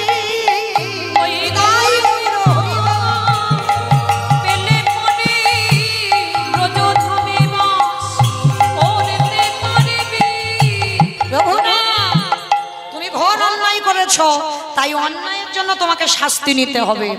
রঘুনাথ মাথা নিচু করে বললেন, প্রভু বলো আমার কি শাস্তি দেওয়া হবে? তোমাকে দণ্ড দেওয়া হবে। কি দণ্ড? না, এই পানিহাটির মেলাতে যত যত ভক্ত আছে, তুমি তো জমিদারের ছেলে, অভাব কিছু নেই, সবাইকে চিরা দধি তোমাকে খাওয়াতে হবে। চিরা দধি বাবা, যারা পানিহাটির মেলাতে গেছেন, দর্শন করেছেন, সেখানে ভক্তদের বাবা যেন অন্নকূট হয়। যেমন গিরি গোবর্ধন পূজা যখন হয়েছিল অন্নকূট হয়েছিল, ওই রকম রঘুনাথ জমিদারিতে খবর দিল, বাবা জ্যাঠা মানে এদের তো অর্থের অভাব নেই, মানে যত যত দোকানে চিড়ে দই মিষ্টি চিনি ছিল সব দোকান থেকে এনেছে বাবা, যেন অন্নের কূট হচ্ছে। মানে চিড়ের বাবা যেন পাহাড় বসেছে, দধির পাহাড় বসেছে। মানে এত এত ভক্তরা সবাই বাবা জলে নেমে পর্যন্ত প্রসাদ পাচ্ছে। আর এই জায়গাটাকে বলা হয়, এই যে রঘুনাথকে দণ্ড দেওয়া হলো বলে এটাকে আবার একটা নাম দেওয়া হয়েছে দণ্ড মহোৎসব। দণ্ড মহোৎসব। তো এইবার রঘুনাথ সংসারে ফিরল। সংসারে ফিরে এইবার বাবা যেটা মনে মনে করছে, দাঁড়াও, ছেলের মাথা থেকে কৃষ্ণ ভূতটা নামাতে হবে। কি করে নামাবো? কাঁধে একটা জল চাপাতে হবে। ও মায়েরা, জল চাপানো মানে বোঝো তো? এটা আমার কথা নয়, আগেকার দিনে ঠাকুমাদের কথা। এই যেমন গরুর কাঁধে জল চাপিয়ে দিলে ছটফট করতে পারে না, ঠিক ছেলেরা যখন উৎপাত করে বলে কাঁধে জল চাপাও, মানে ওকে বিয়ে দাও। আর বিয়ে দিলে দেখবে ও বেটার মাথা থেকে ওই কৃষ্ণ ভূতটা নেমে যায়। দেখাশোনা করা হলো, আর দেখে দেখে এমন একটা মেয়ে হলো যার নাম হচ্ছে রত্নাবতী। শুভ দিন শুভ কোণে রত্নাবতীর সঙ্গে বিয়ের আয়োজন হলো। আর বিবাহের পরের দিন হচ্ছে কাল রাত্রি, তারপরের দিন হচ্ছে ফুলসজ্জার রাত। কি গো, ফুলসজ্জার রাতে বাবা স্ত্রী কান্নাকাটি করে। এ জায়গায় উল্টে গেছে, রঘুনাথ বসে বসে কাঁদছে ঘরে। স্ত্রী গিয়ে জিজ্ঞাসা করছে, হ্যাঁ গো কাঁদছো কেন? তোমার কি আমার পছন্দ নয়? বলো। বলে, সে কি গো, তুমি তো স্বর্গের অপ্সরার মতো দেখতে, পছন্দ হবে না কেন? কিন্তু তুমি কি জানো আমার বাবা মা তোমার সঙ্গে কেন আমার বিয়ে দিয়েছে? রত্নাবতী বলছে, খুব জানি, তোমাকে একজনকে ভোলাবার জন্য। বলে, সেটা কি জানো? বলে, না সেটা জানি না। বাবা বলল, তুমি নাকি একজনকে খুব ভালোবাসো, তাকে ভোলাতে হবে আমার, ওই জন্য বিয়ে দিয়েছে। রত্নাবতী পারবে না, এ জীবনে আমার দেহে প্রাণ থাকতে তাকে তুমি ভোলাতে পারবে? স্বামী, যার জন্য তুমি এত কষ্ট পাও, যার জন্য তুমি আজকের আমাদের বাসর ঘরেও কাঁদছো, বলো না সে কে? পারবে? পারবে? তার কাছে আমার পাঠাতে পারবে? তাকে আমার কাছে এনে দিতে পারবো? পারবো স্বামী। আমি তোমার স্ত্রী নয়, আমি তোমার বউ নয়, আমি তোমার সহধর্মিণী। তোমার ধর্মের কাজে আমি সাহায্য করব। আমার মনে ইচ্ছা তুমি ভজন করবে, আমি পাশে বসে চন্দন ঘষে দেব, তুলসী চয়ন করব। তো সেটা তো আমার আরো হলো না। আমি কথা দিলাম এই ফুলসজ্জার ঘরে আমি তোমাকে তার কাছে পাঠাবো। বলো সে কে? কাকে তুমি এত ভালোবাসো, যার জন্য খাও না, ঘুমাও না, শুধু কাঁদো? বেশ রত্নাবতী, কই তোমার হাতটা আমার মাথায় দিয়ে পরশ করে বলো তো, আজকের আমি যা চাইবো তুমি দেবে? কথা দিলাম স্বামী, তুমি আমার কাছ থেকে যা চাইবে, যদি আমার প্রাণও চাও, আমি হাসতে হাসতে তোমার মতো স্বামীর চরণে আমার প্রাণও দিতে পারি। রত্নাবতী, 3 দিনের দেখাই তুমি আমায় এত ভক্তি শ্রদ্ধা করো। বেশ তাহলে দাও, যার জন্য আমার মন এত আকুলি, যার জন্য আমি এত কাঁদি, যার জন্য আমার বাবা মা তোমার সঙ্গে বিয়ে দিয়েছে, আমি তোমার সঙ্গে সংসার করতে পারি না রত্নাবতী। বলতে পারো তুমি যখন আমায় এত ভালোবাসো, এই রাতের অন্ধকারে তুমি আমার ঘর থেকে বের করে দাও। আমি যাকে ভালোবাসি নামটা শুনলে সে কে? রত্নাবতী ভেবেছিল বোধহয় কোনো নারী টারি হবে, সেটা ভাবারই কথা, কিন্তু না। এই রঘুনাথ কোনোদিন তো নারী বদলই দেখতে চায় না। রত্নাবতীকে বলছি, রত্না, যাকে আমি এত ভালোবাসি, যার জন্য আমার মন এত ছটফট করে, যার নাম হলো কৃষ্ণ। রত্নাবতী গো, এ তুমি কি নাম বলছো? আমায় বলে না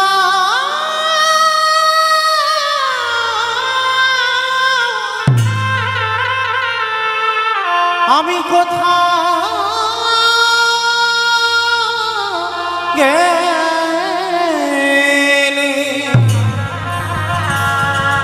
কোথা গেলে কৃষ্ণ দর্শন পাব। স্বামী, এক কাজ করো, এখন তো বাবা মা সব প্রজারা ঘুমাচ্ছে, নাও এই রাতের অন্ধকারে পিছনের দরজা খুলে দিচ্ছি, তুমি চলে যাও তোমার কৃষ্ণের কাছে। রত্নাবতী, তুমি ভেবে বলছো তো সারা জীবনে আর তুমি আর আমি এক হব না?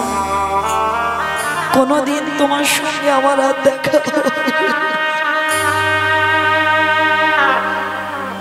পারবে তো? কেমন সহধর্মিনী দেখো, 3 দিনের পরিচয়। রত্নাবতী বলে উঠেছিল, স্বামী, এই 3 দিনের স্মৃতিটুকু নিয়ে আমি সারা জীবনটা কাটিয়ে দেব,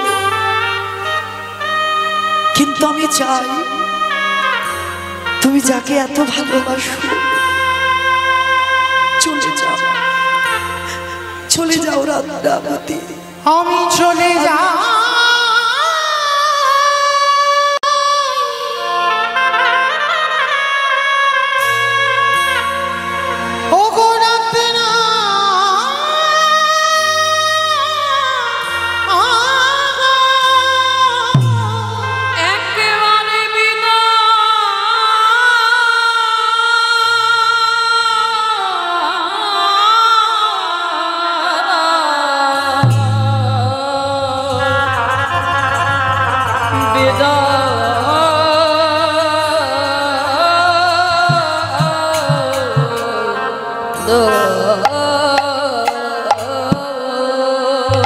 শেষ বেলার মতো রত্নাবতী বললেন, স্বামী একবার তুমি দাঁড়াও, শেষ বেলার মতো স্বামীর চরণে প্রণাম, আশীর্বাদ করে যাও, তুমি কৃষ্ণ পাবে, আর যদি পেয়ে যাও এই দাসীর নামটা একবার তার চরণে। আমার জীবন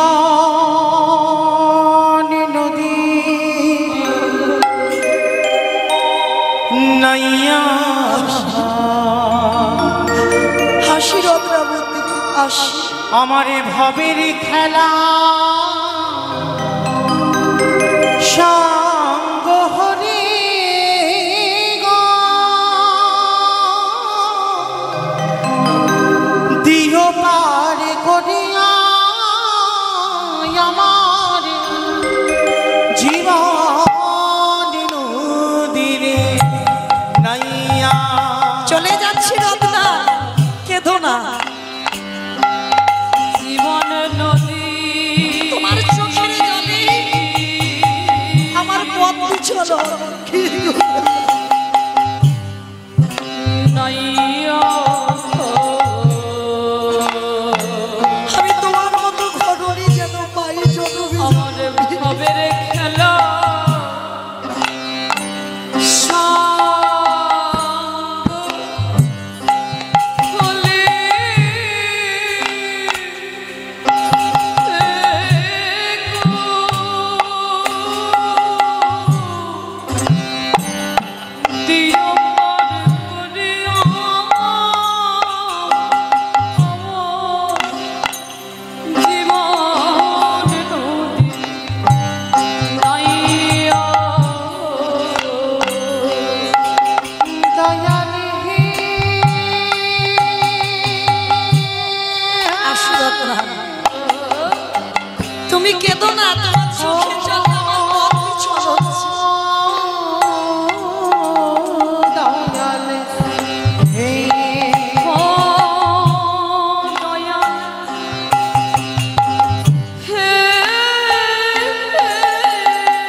বুঝি বেঁধেছিলাম আশা এই কামনা বাসনার পথে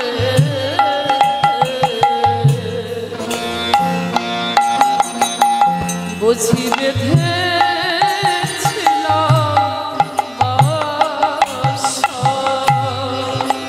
বুঝি নাই তা অচলে হবে গো আমার যাওয়ার বেলা আমার নিতাই গৌর হরি বল হরি বল হরি বল। জীবন তরে দয়া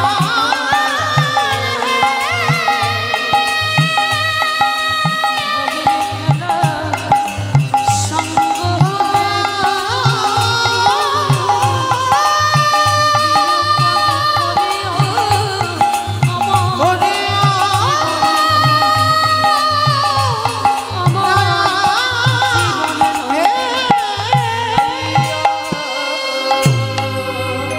চিরজনমের মতো রঘুনাথ ওই রত্নাবতীকে ফেলে ছুটে চলল জগন্নাথ ধাম পুরী ধাম। আর ওই জগন্নাথ ধামে গিয়ে লোকের দাঁড়ে দাঁড়িয়ে বড় লোকের ছেলে হয়ে বাবা মা যখন সংবাদ পেল রঘুনাথ সংসার ছেড়ে জগন্নাথ ধামে আছে, স্ত্রীর কাছ থেকে ফুলসজ্জা রাতে চলে গেছে, পালিয়ে গেছে, ধরে রাখতে পারেনি। কিন্তু ধরে রাখবার জন্য ছেলেকে বিয়ে দিয়েছিল, পারল না। এইবার বাবা জ্যাঠা অর্থ অন্ন বস্ত্র পাঠায়, আর সেগুলো রঘুনাথ পুরী ধামে দান করে। যারা খেতে পায় না, ভিখারি গরিব দুঃখী, তাদেরকে অন্ন দান, বস্ত্র দান, অর্থ দান করে। কিন্তু প্রভু একদিন খবর পেয়ে স্বরূপ দামোদরকে বলেছিল, স্বরূপ রঘুনাথকে গিয়ে খবর দিয়ে দাও, এগুলো আমি পছন্দ করি না। ওকে বলে দিও ওর বাবা জ্যাঠা অন্নদান বস্ত্রদান অর্থদান করে, কিন্তু ওর বাবা মার হৃদয়ে অহংকার। আমি জমিদার, আমি গরিব দুঃখীদের দেখি, এগুলো আমার পছন্দ নয়। রঘুনাথের কানে যেই গেল, রঘুনাথ খবর পাঠালো বাবা জ্যাঠাকে যেন কেউ কিছু আর পুরী ধামে না পাঠায়, বন্ধ করে দিল। রঘুনাথ লোকের দ্বারে দ্বারে মাধুকুরি করে প্রসাদ পায়। মহাপ্রভু খবর পেল, স্বরূপ দামোদরের দ্বারা খবর পাঠালো, রঘুনাথকে গিয়ে বলো ও লোকের দ্বারে দ্বারে অযাচিত ভাবে চেয়ে খাবে, আমি পছন্দ করি না। ভিক্ষাও বন্ধ করে দিল। এইবার কি হবে? আনন্দ বাজারে বসে আছে রঘুনাথ, আর কিছু চায় না। যারা গেছেন জগন্নাথ ধাম পুরী ধাম, প্রসাদ বিক্রি হয় যেখানে আনন্দ বাজার, ওইখানে বসে আছে রঘুনাথ। কিন্তু চাওয়া নিষিদ্ধ, প্রভু রেগে যাবে, চাইছে না। কেউ যদি যেতে যেতে ভিখারি বলে, জমিদারের ছেলে, কি গো ক টাকা ব্যাংকে আছে, তোমার এত অহংকার, কত বড় লোক তুমি, তোমার এত অহংকার, জমিদারের ছেলে হয়ে তার দুর্দশা দেখো।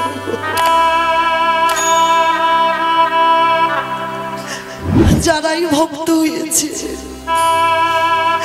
সব কিছু ত্যাগ করে দিয়ে পথের ভিখারি হয়েছে। রঘুনাথ বসে আছে, আর যেগুলো বিক্রি হচ্ছে না ভিখারি মনে করে, একটা তো বহির্বাস আর অন্তর্বাস পড়ে আছে, ভিখারি মনে করে দুটি করে খেতে দিয়ে যাচ্ছে, সেইটুকু রঘুনাথ খাচ্ছে। মহাপ্রভু স্বরূপের দ্বারা আবার খবর পাঠালো, স্বরূপ রঘুনাথকে খবর দিও, ওই যে আনন্দ বাজারে বসে ভালো ভালো প্রসাদ পায়, ওগুলো আমার পছন্দ নয়। কি গো, অত সোজা নয়, ঘষে মেজে দেখবে না তুই আমার কি আমার নয়, দেখিও কি করে। এটাও কেড়ে নিল। তাহলে খাবে কি ছেলেটা? ভিক্ষা নিষেধ, কারোর কাছে চাওয়া যাবে না, আবার কেউ দিলেও খাওয়া যাবে না। তাহলে কি করবে? ওই যে জগন্নাথের রান্নাঘর আছে, ওই রান্নাঘরের পাশে দেখবেন নালা আছে না, বসে বসে রঘুনাথ কাঁদে। খাওয়া তো যাবে না কারোর কাছ থেকে কিছু চেয়ে, কিন্তু কতদিন থাকবে না খেয়ে? আবার কৃষ্ণ ভজনও তো হবে না যদি একটু না খায়। হঠাৎ দেখে রঘুনাথ ওই নালা দিয়ে জগন্নাথের পচা গলা পোকা হয়ে গেছে, সেই প্রসাদ ভেসে যাবে। খিদের জ্বালায় রঘুনাথ ওই পচা গলা প্রসাদ তুলে, প্রভু আর যে পাচ্ছি না সহ্য করতে, বড্ড খিদে,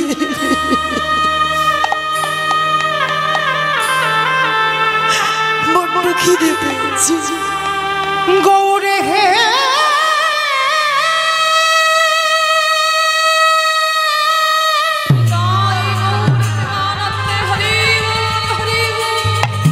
দেখা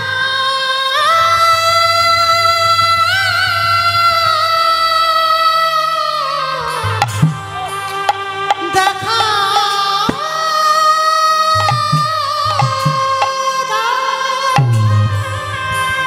ওগো তুমি না,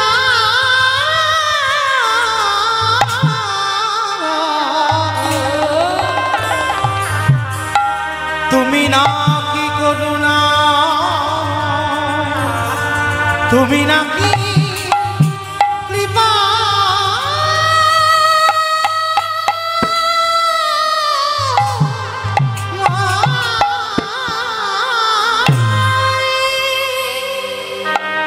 ওই পচা গলা পোকা হয়েছে, প্রসাদটা ধরেছে, রঘুনাথের চোখের জল প্রসাদ দান ধুয়ে যাচ্ছে। প্রভু অন্ন খিদে পেয়েছে, আর পাচ্ছি না। এইবার রঘুনাথ ওই পচা গলা প্রসাদটা সবে মুখে দিতে যাবে, আর গৌরহরি পিছন থেকে এসে রঘুনাথের হাতটাকে চেপে ধরেছে। রঘু কে?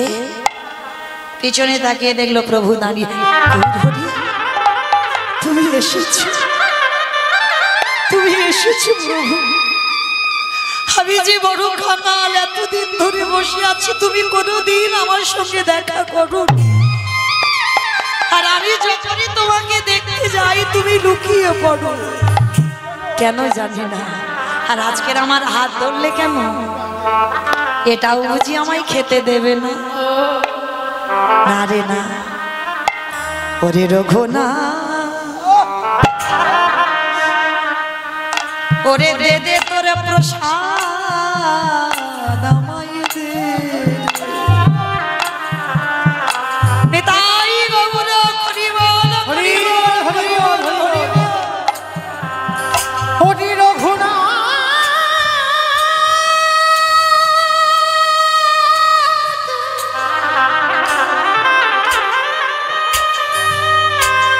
হরি জগতে সবাই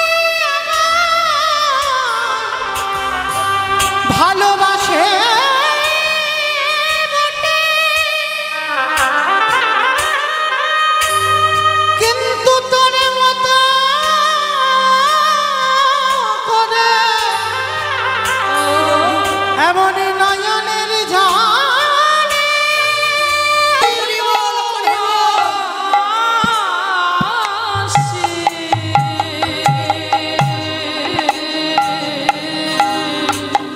আমি যে ভক্তের প্রসাদে বন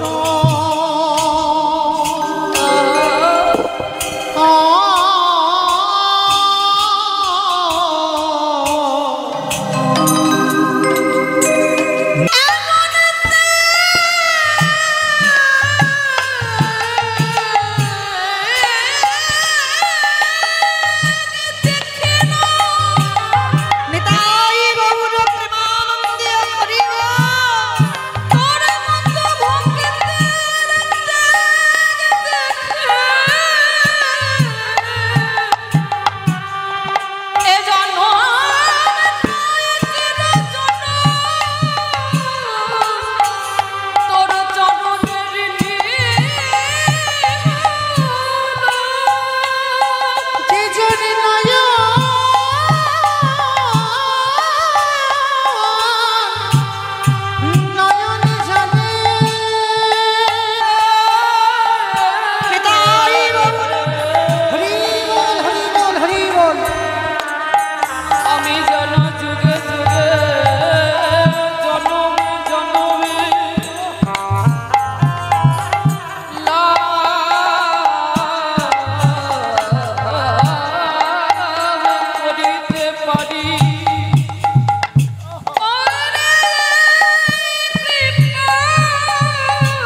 ভকেত বড় ভালো বাসি। ওরে দে দে রঘুনাথ তোর ওই প্রসাদ দে, তোরে প্রসাদ দে গৌর হরি পচা পোকা হয়ে গেছে। ওরে রঘুনাথ রে প্রসাদে কোনোদিন পচে না। ওরে প্রসাদে প্রসাদ ওরে ভগবান যখন সেবা করে হয় প্রসাদ, আরে ভক্ত যখন প্রসাদ সেবা করে সেটা হয় মহাপ্রসাদ। আমি ভক্তির ঠোবর ভালোবাসি। তাই গৌর হরি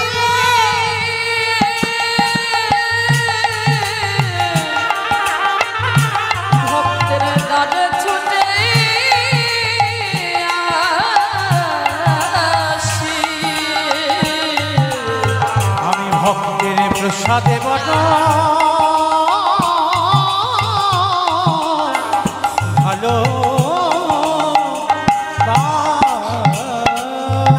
প্রভু আমার আগেবারে রঘুনাথের বদনে দেয়, আরে রঘুনাথের বদনে থেকে মহাপ্রসাদ নিজে প্রসাদে পাই।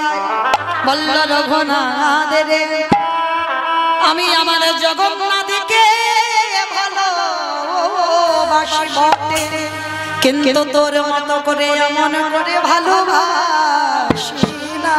কেমন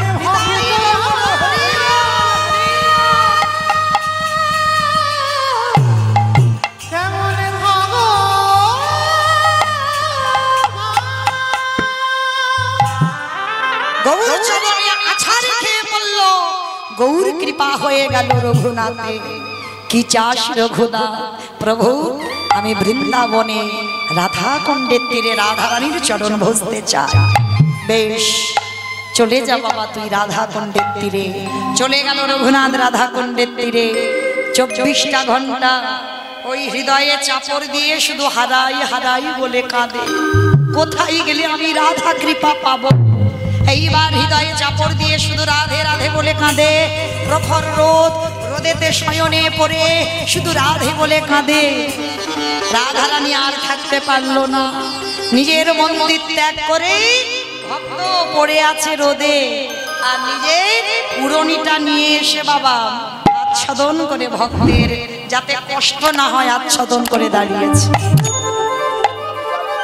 যেই না ছায়া হয়েছে রঘুনাথ তাকিয়ে দেখছে সুন্দর রমণী। কে মা তুমি? সে কি রে, আমাকে পাওয়ার জন্য কতদিন ধরে বসে কাঁদছিস, আমায় চিনছিস না?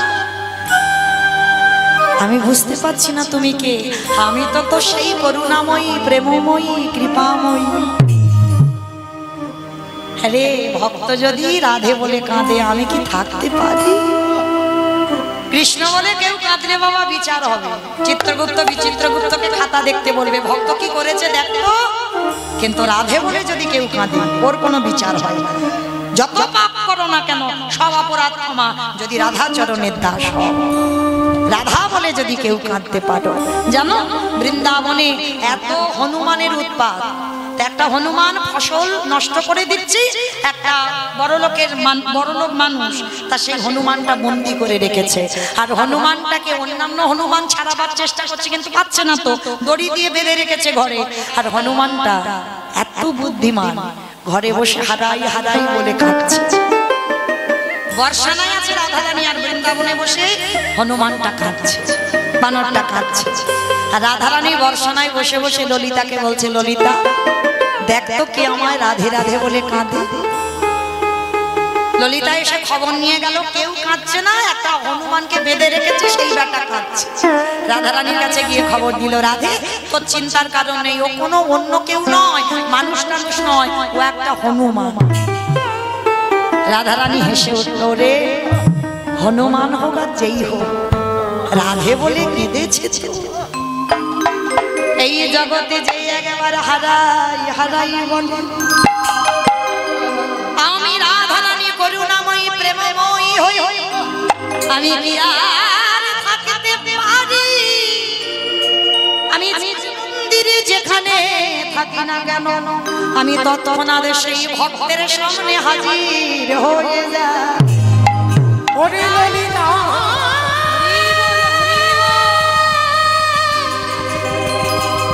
যে জনে রাধে বলে একেবারে কাঁদিতে পারি, আমি ভগবান হয়ে তার কাছে বাধা পড়ে আজকে রঘুনাথ বলছে তুমি যদি আমার সেই প্রেমময়ী হও তাহলে তুমি একা কেন? আমি তো একা দেখতে চাই না, আমরা যুগল দেখতে চাই। এসো তুমি আমার সামনে।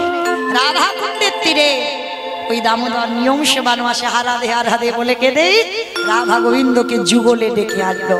এইবার ওই রাধা কুণ্ডের তীরে রঘুনাথ সাক্ষাতে রাধা গোবিন্দ কৃপা পেল। আনন্দ লীলাময় বিগ্রহ, আনন্দ লীলাময় বিগ্রহ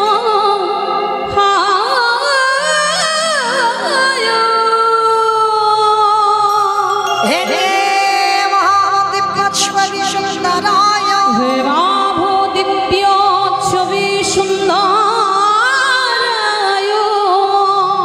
দশময় মহান প্রেম রস প্রদায়, চৈতন্য চন্দ্রায়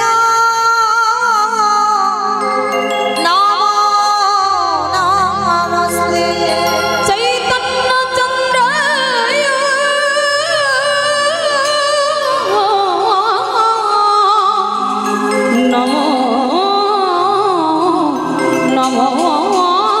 নমস্তে।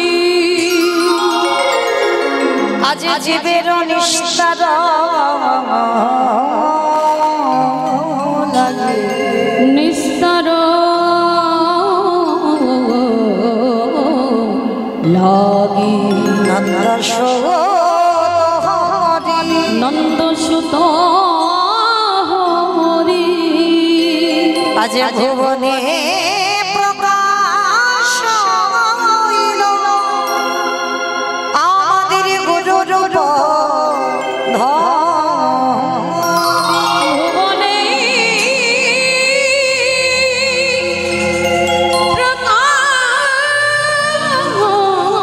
প্রকাশ হইল গুরুরূপ ধরি।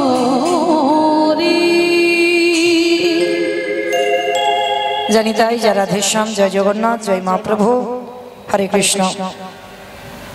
সমবেত শুধু কৃষ্ণ অনুরাগী, গৌর অনুরাগী, মাতৃমণ্ডলী পিতৃমণ্ডলী,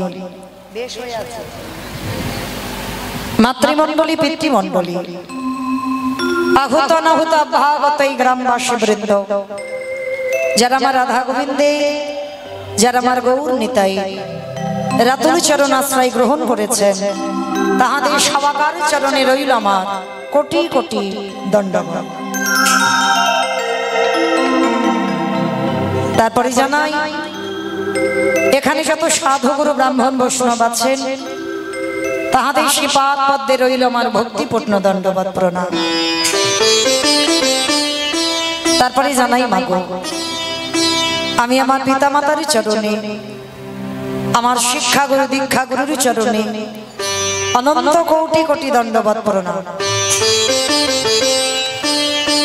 তারপরে যাদের কথা না বললে বাবা সব থেকে বড় ভুল হয়ে যাবে, সব থেকে বড় অপরাধ হয়ে যাবে। যে কমিটির ভাইরা, দাদা ভাইরা, বাবা ঠাকুর যাদের ঐক্লান্তিক প্রচেষ্টায় আজকের এই রাধা অষ্টমী তিথিতে এই যে মহানাম যজ্ঞের আয়োজন যারা করেছেন, কীর্তন জগতের সর্বকনিষ্ঠতম কীর্তনিয়া হয়ে আমি মৌমিতা ঘোষ আমার সম্প্রদায়ের তরফ থেকে তাদের চরণে সর্বাগ্যে জানালাম কোটি কোটি দণ্ডবত প্রণাম। আর আমার থেকে যারা বয়সে ছোট তাদের জন্য রইল বাবা এই রাধা অষ্টমীর আন্তরিক শুভেচ্ছা, ভালোবাসা, অভিনন্দন। পরবর্তী দিনে যেন যুব সমাজ যেন সবাই মাগো এই হরি নামে যেন মেতে ওঠে, কারণ আমরা তাই জন্য রাধা রানী বলেছিল ললিতা রে আমার গোবিন্দ ব্রজ ছেড়ে মথুরায় চলে গেল। আরে যেদিন আমারে বধূ মথুরা থেকে ব্রজে আসবে, সেদিনে যদি আমার দেহে বলে বলে বিধি গোবিন্দ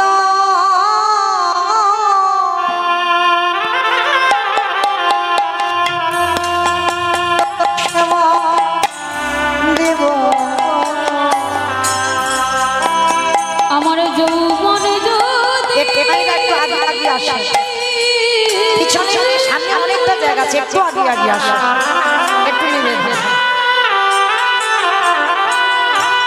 আমার যৌবনে যদি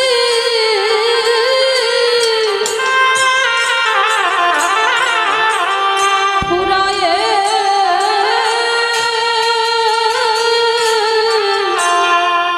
গেল,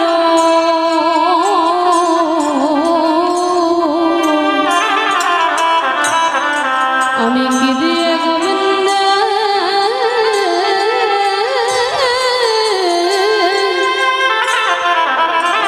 বলে বলে সেবা করিব। ওরে ললিতা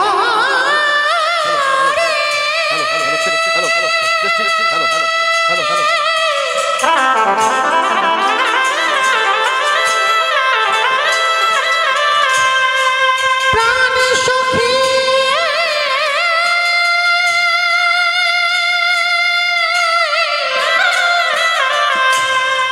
সখী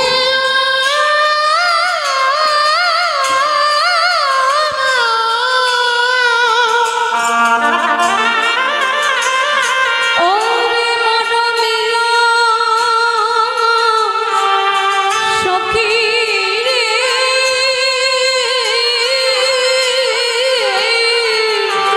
আমারে বধূ যেদিন এই ব্রজে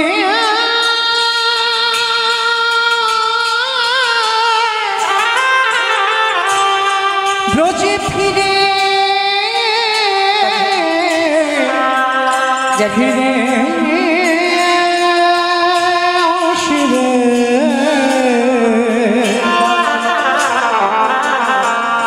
বলে বলে সেদিন কি দিয়ে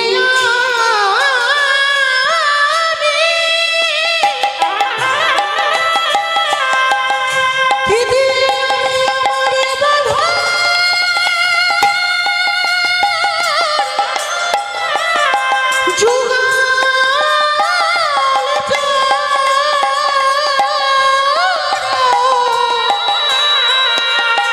যুগল চরণ সেবা করিব। তো চলেন মায়েরা, আজকের ভজন করতে হবে সকাল সকাল। তো যাই হোক, আজকের আমরা পূর্ণ লগ্নে সবাই একত্রিত হয়েছি। সবাই মায়েরা কিছুক্ষণের জন্য চলে যাব শ্রীধাম নদিয়া নবদ্বীপ ধাম। কি মায়েরা সবাই একটু নদিয়ায় যাবেন? তো সবাই যাবেন?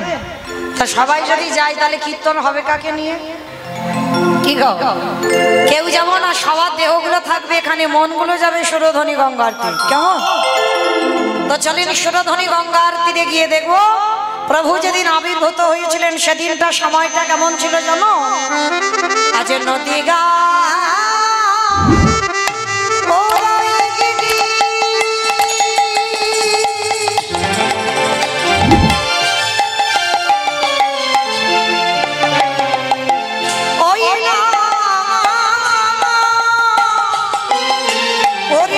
চন্দ্র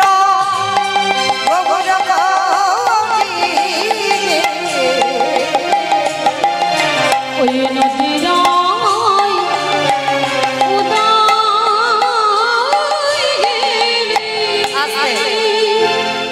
মায়েরা কীর্তন শুনতে গেলে ভগবানের জন্য একটু কাজকর্ম করতে হয়। আপনারা জানেন তো কাজকর্মগুলো কি কি? হ্যাঁ, বসে বসে ঘুমোতে হয়।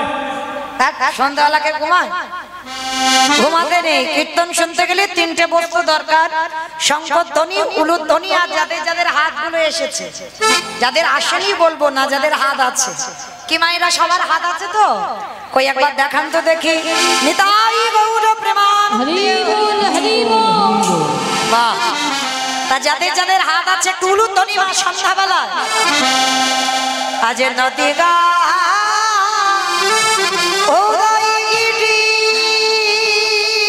আমার বনানি গুনা গুনা গরানি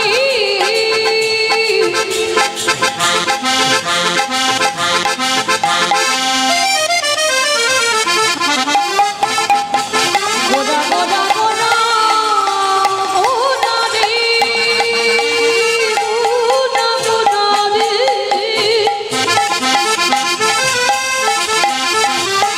ওই নদীয়া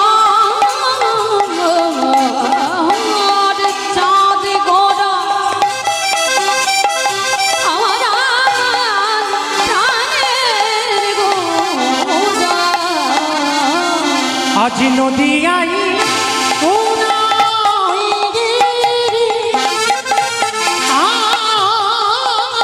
পূর্ণ চন্দ্র গগরে হরি কৃপা কোটি হইল আজ কৃপা করে হইল আজ কৃপা করে হইল উদানি। আজ সোনার নদিয়া প্রভু উদয় কালো সোনার নদী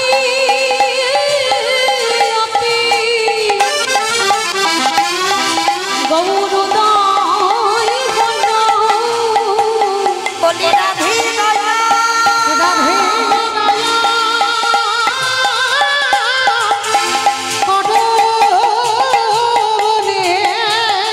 সোনার নদী গৌরদাই ওই না কলির জীব উদ্ধার ওই নদীতে উদয় হলো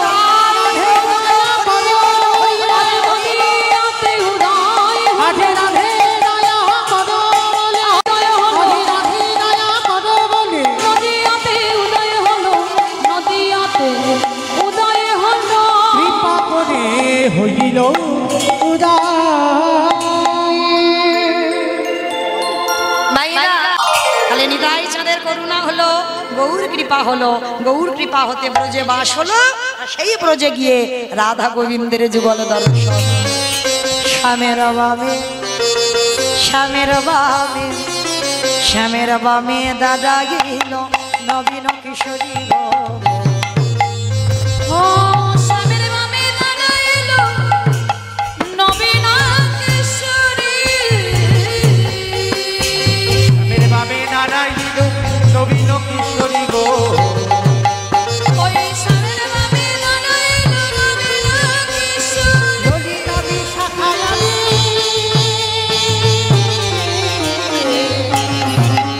ওই দত্ত সহোদরী গো দত্ত আস্তে সহোদরী অমাইরা এবার বাড়ি যেতে হবে তো বৃষ্টি হয়ে গেল ঠান্ডা হয়ে গেল এবার একটু সেবা তবে হ্যাঁ প্রত্যেকের জন্য আমার দাদা ভাই আজকে সেবার ব্যবস্থা রেখেছেন প্রত্যেকে প্রসাদ পেয়ে যাবেন কেমন কেউ যেন অভুক্ত হয়ে যাবে না চলেন দেখি দুটো হাত তোলেন সবাই যাওয়ার সময় সবাই একসঙ্গে পদ্মের পাতা হে পাতায় সে পদটা ও পদ্মের পাতায় পাতায়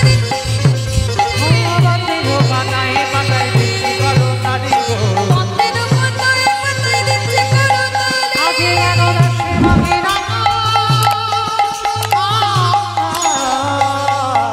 ওই চরণ মাধুরী গো চরণ মাধুরী নিতাই গৌর হরি গৌর হরি গৌর হরি অমাইরা আমার সঙ্গে একটু গাইবে গাইবে দোহাদি তুলে বলি রে কৃষ্ণ না করবে রে তোর সকল মনস্কার আমি আগে বলবো পরে সবাই বলবে হরে কৃষ্ণ কৃষ্ণ কৃষ্ণ কৃষ্ণ হরে হরে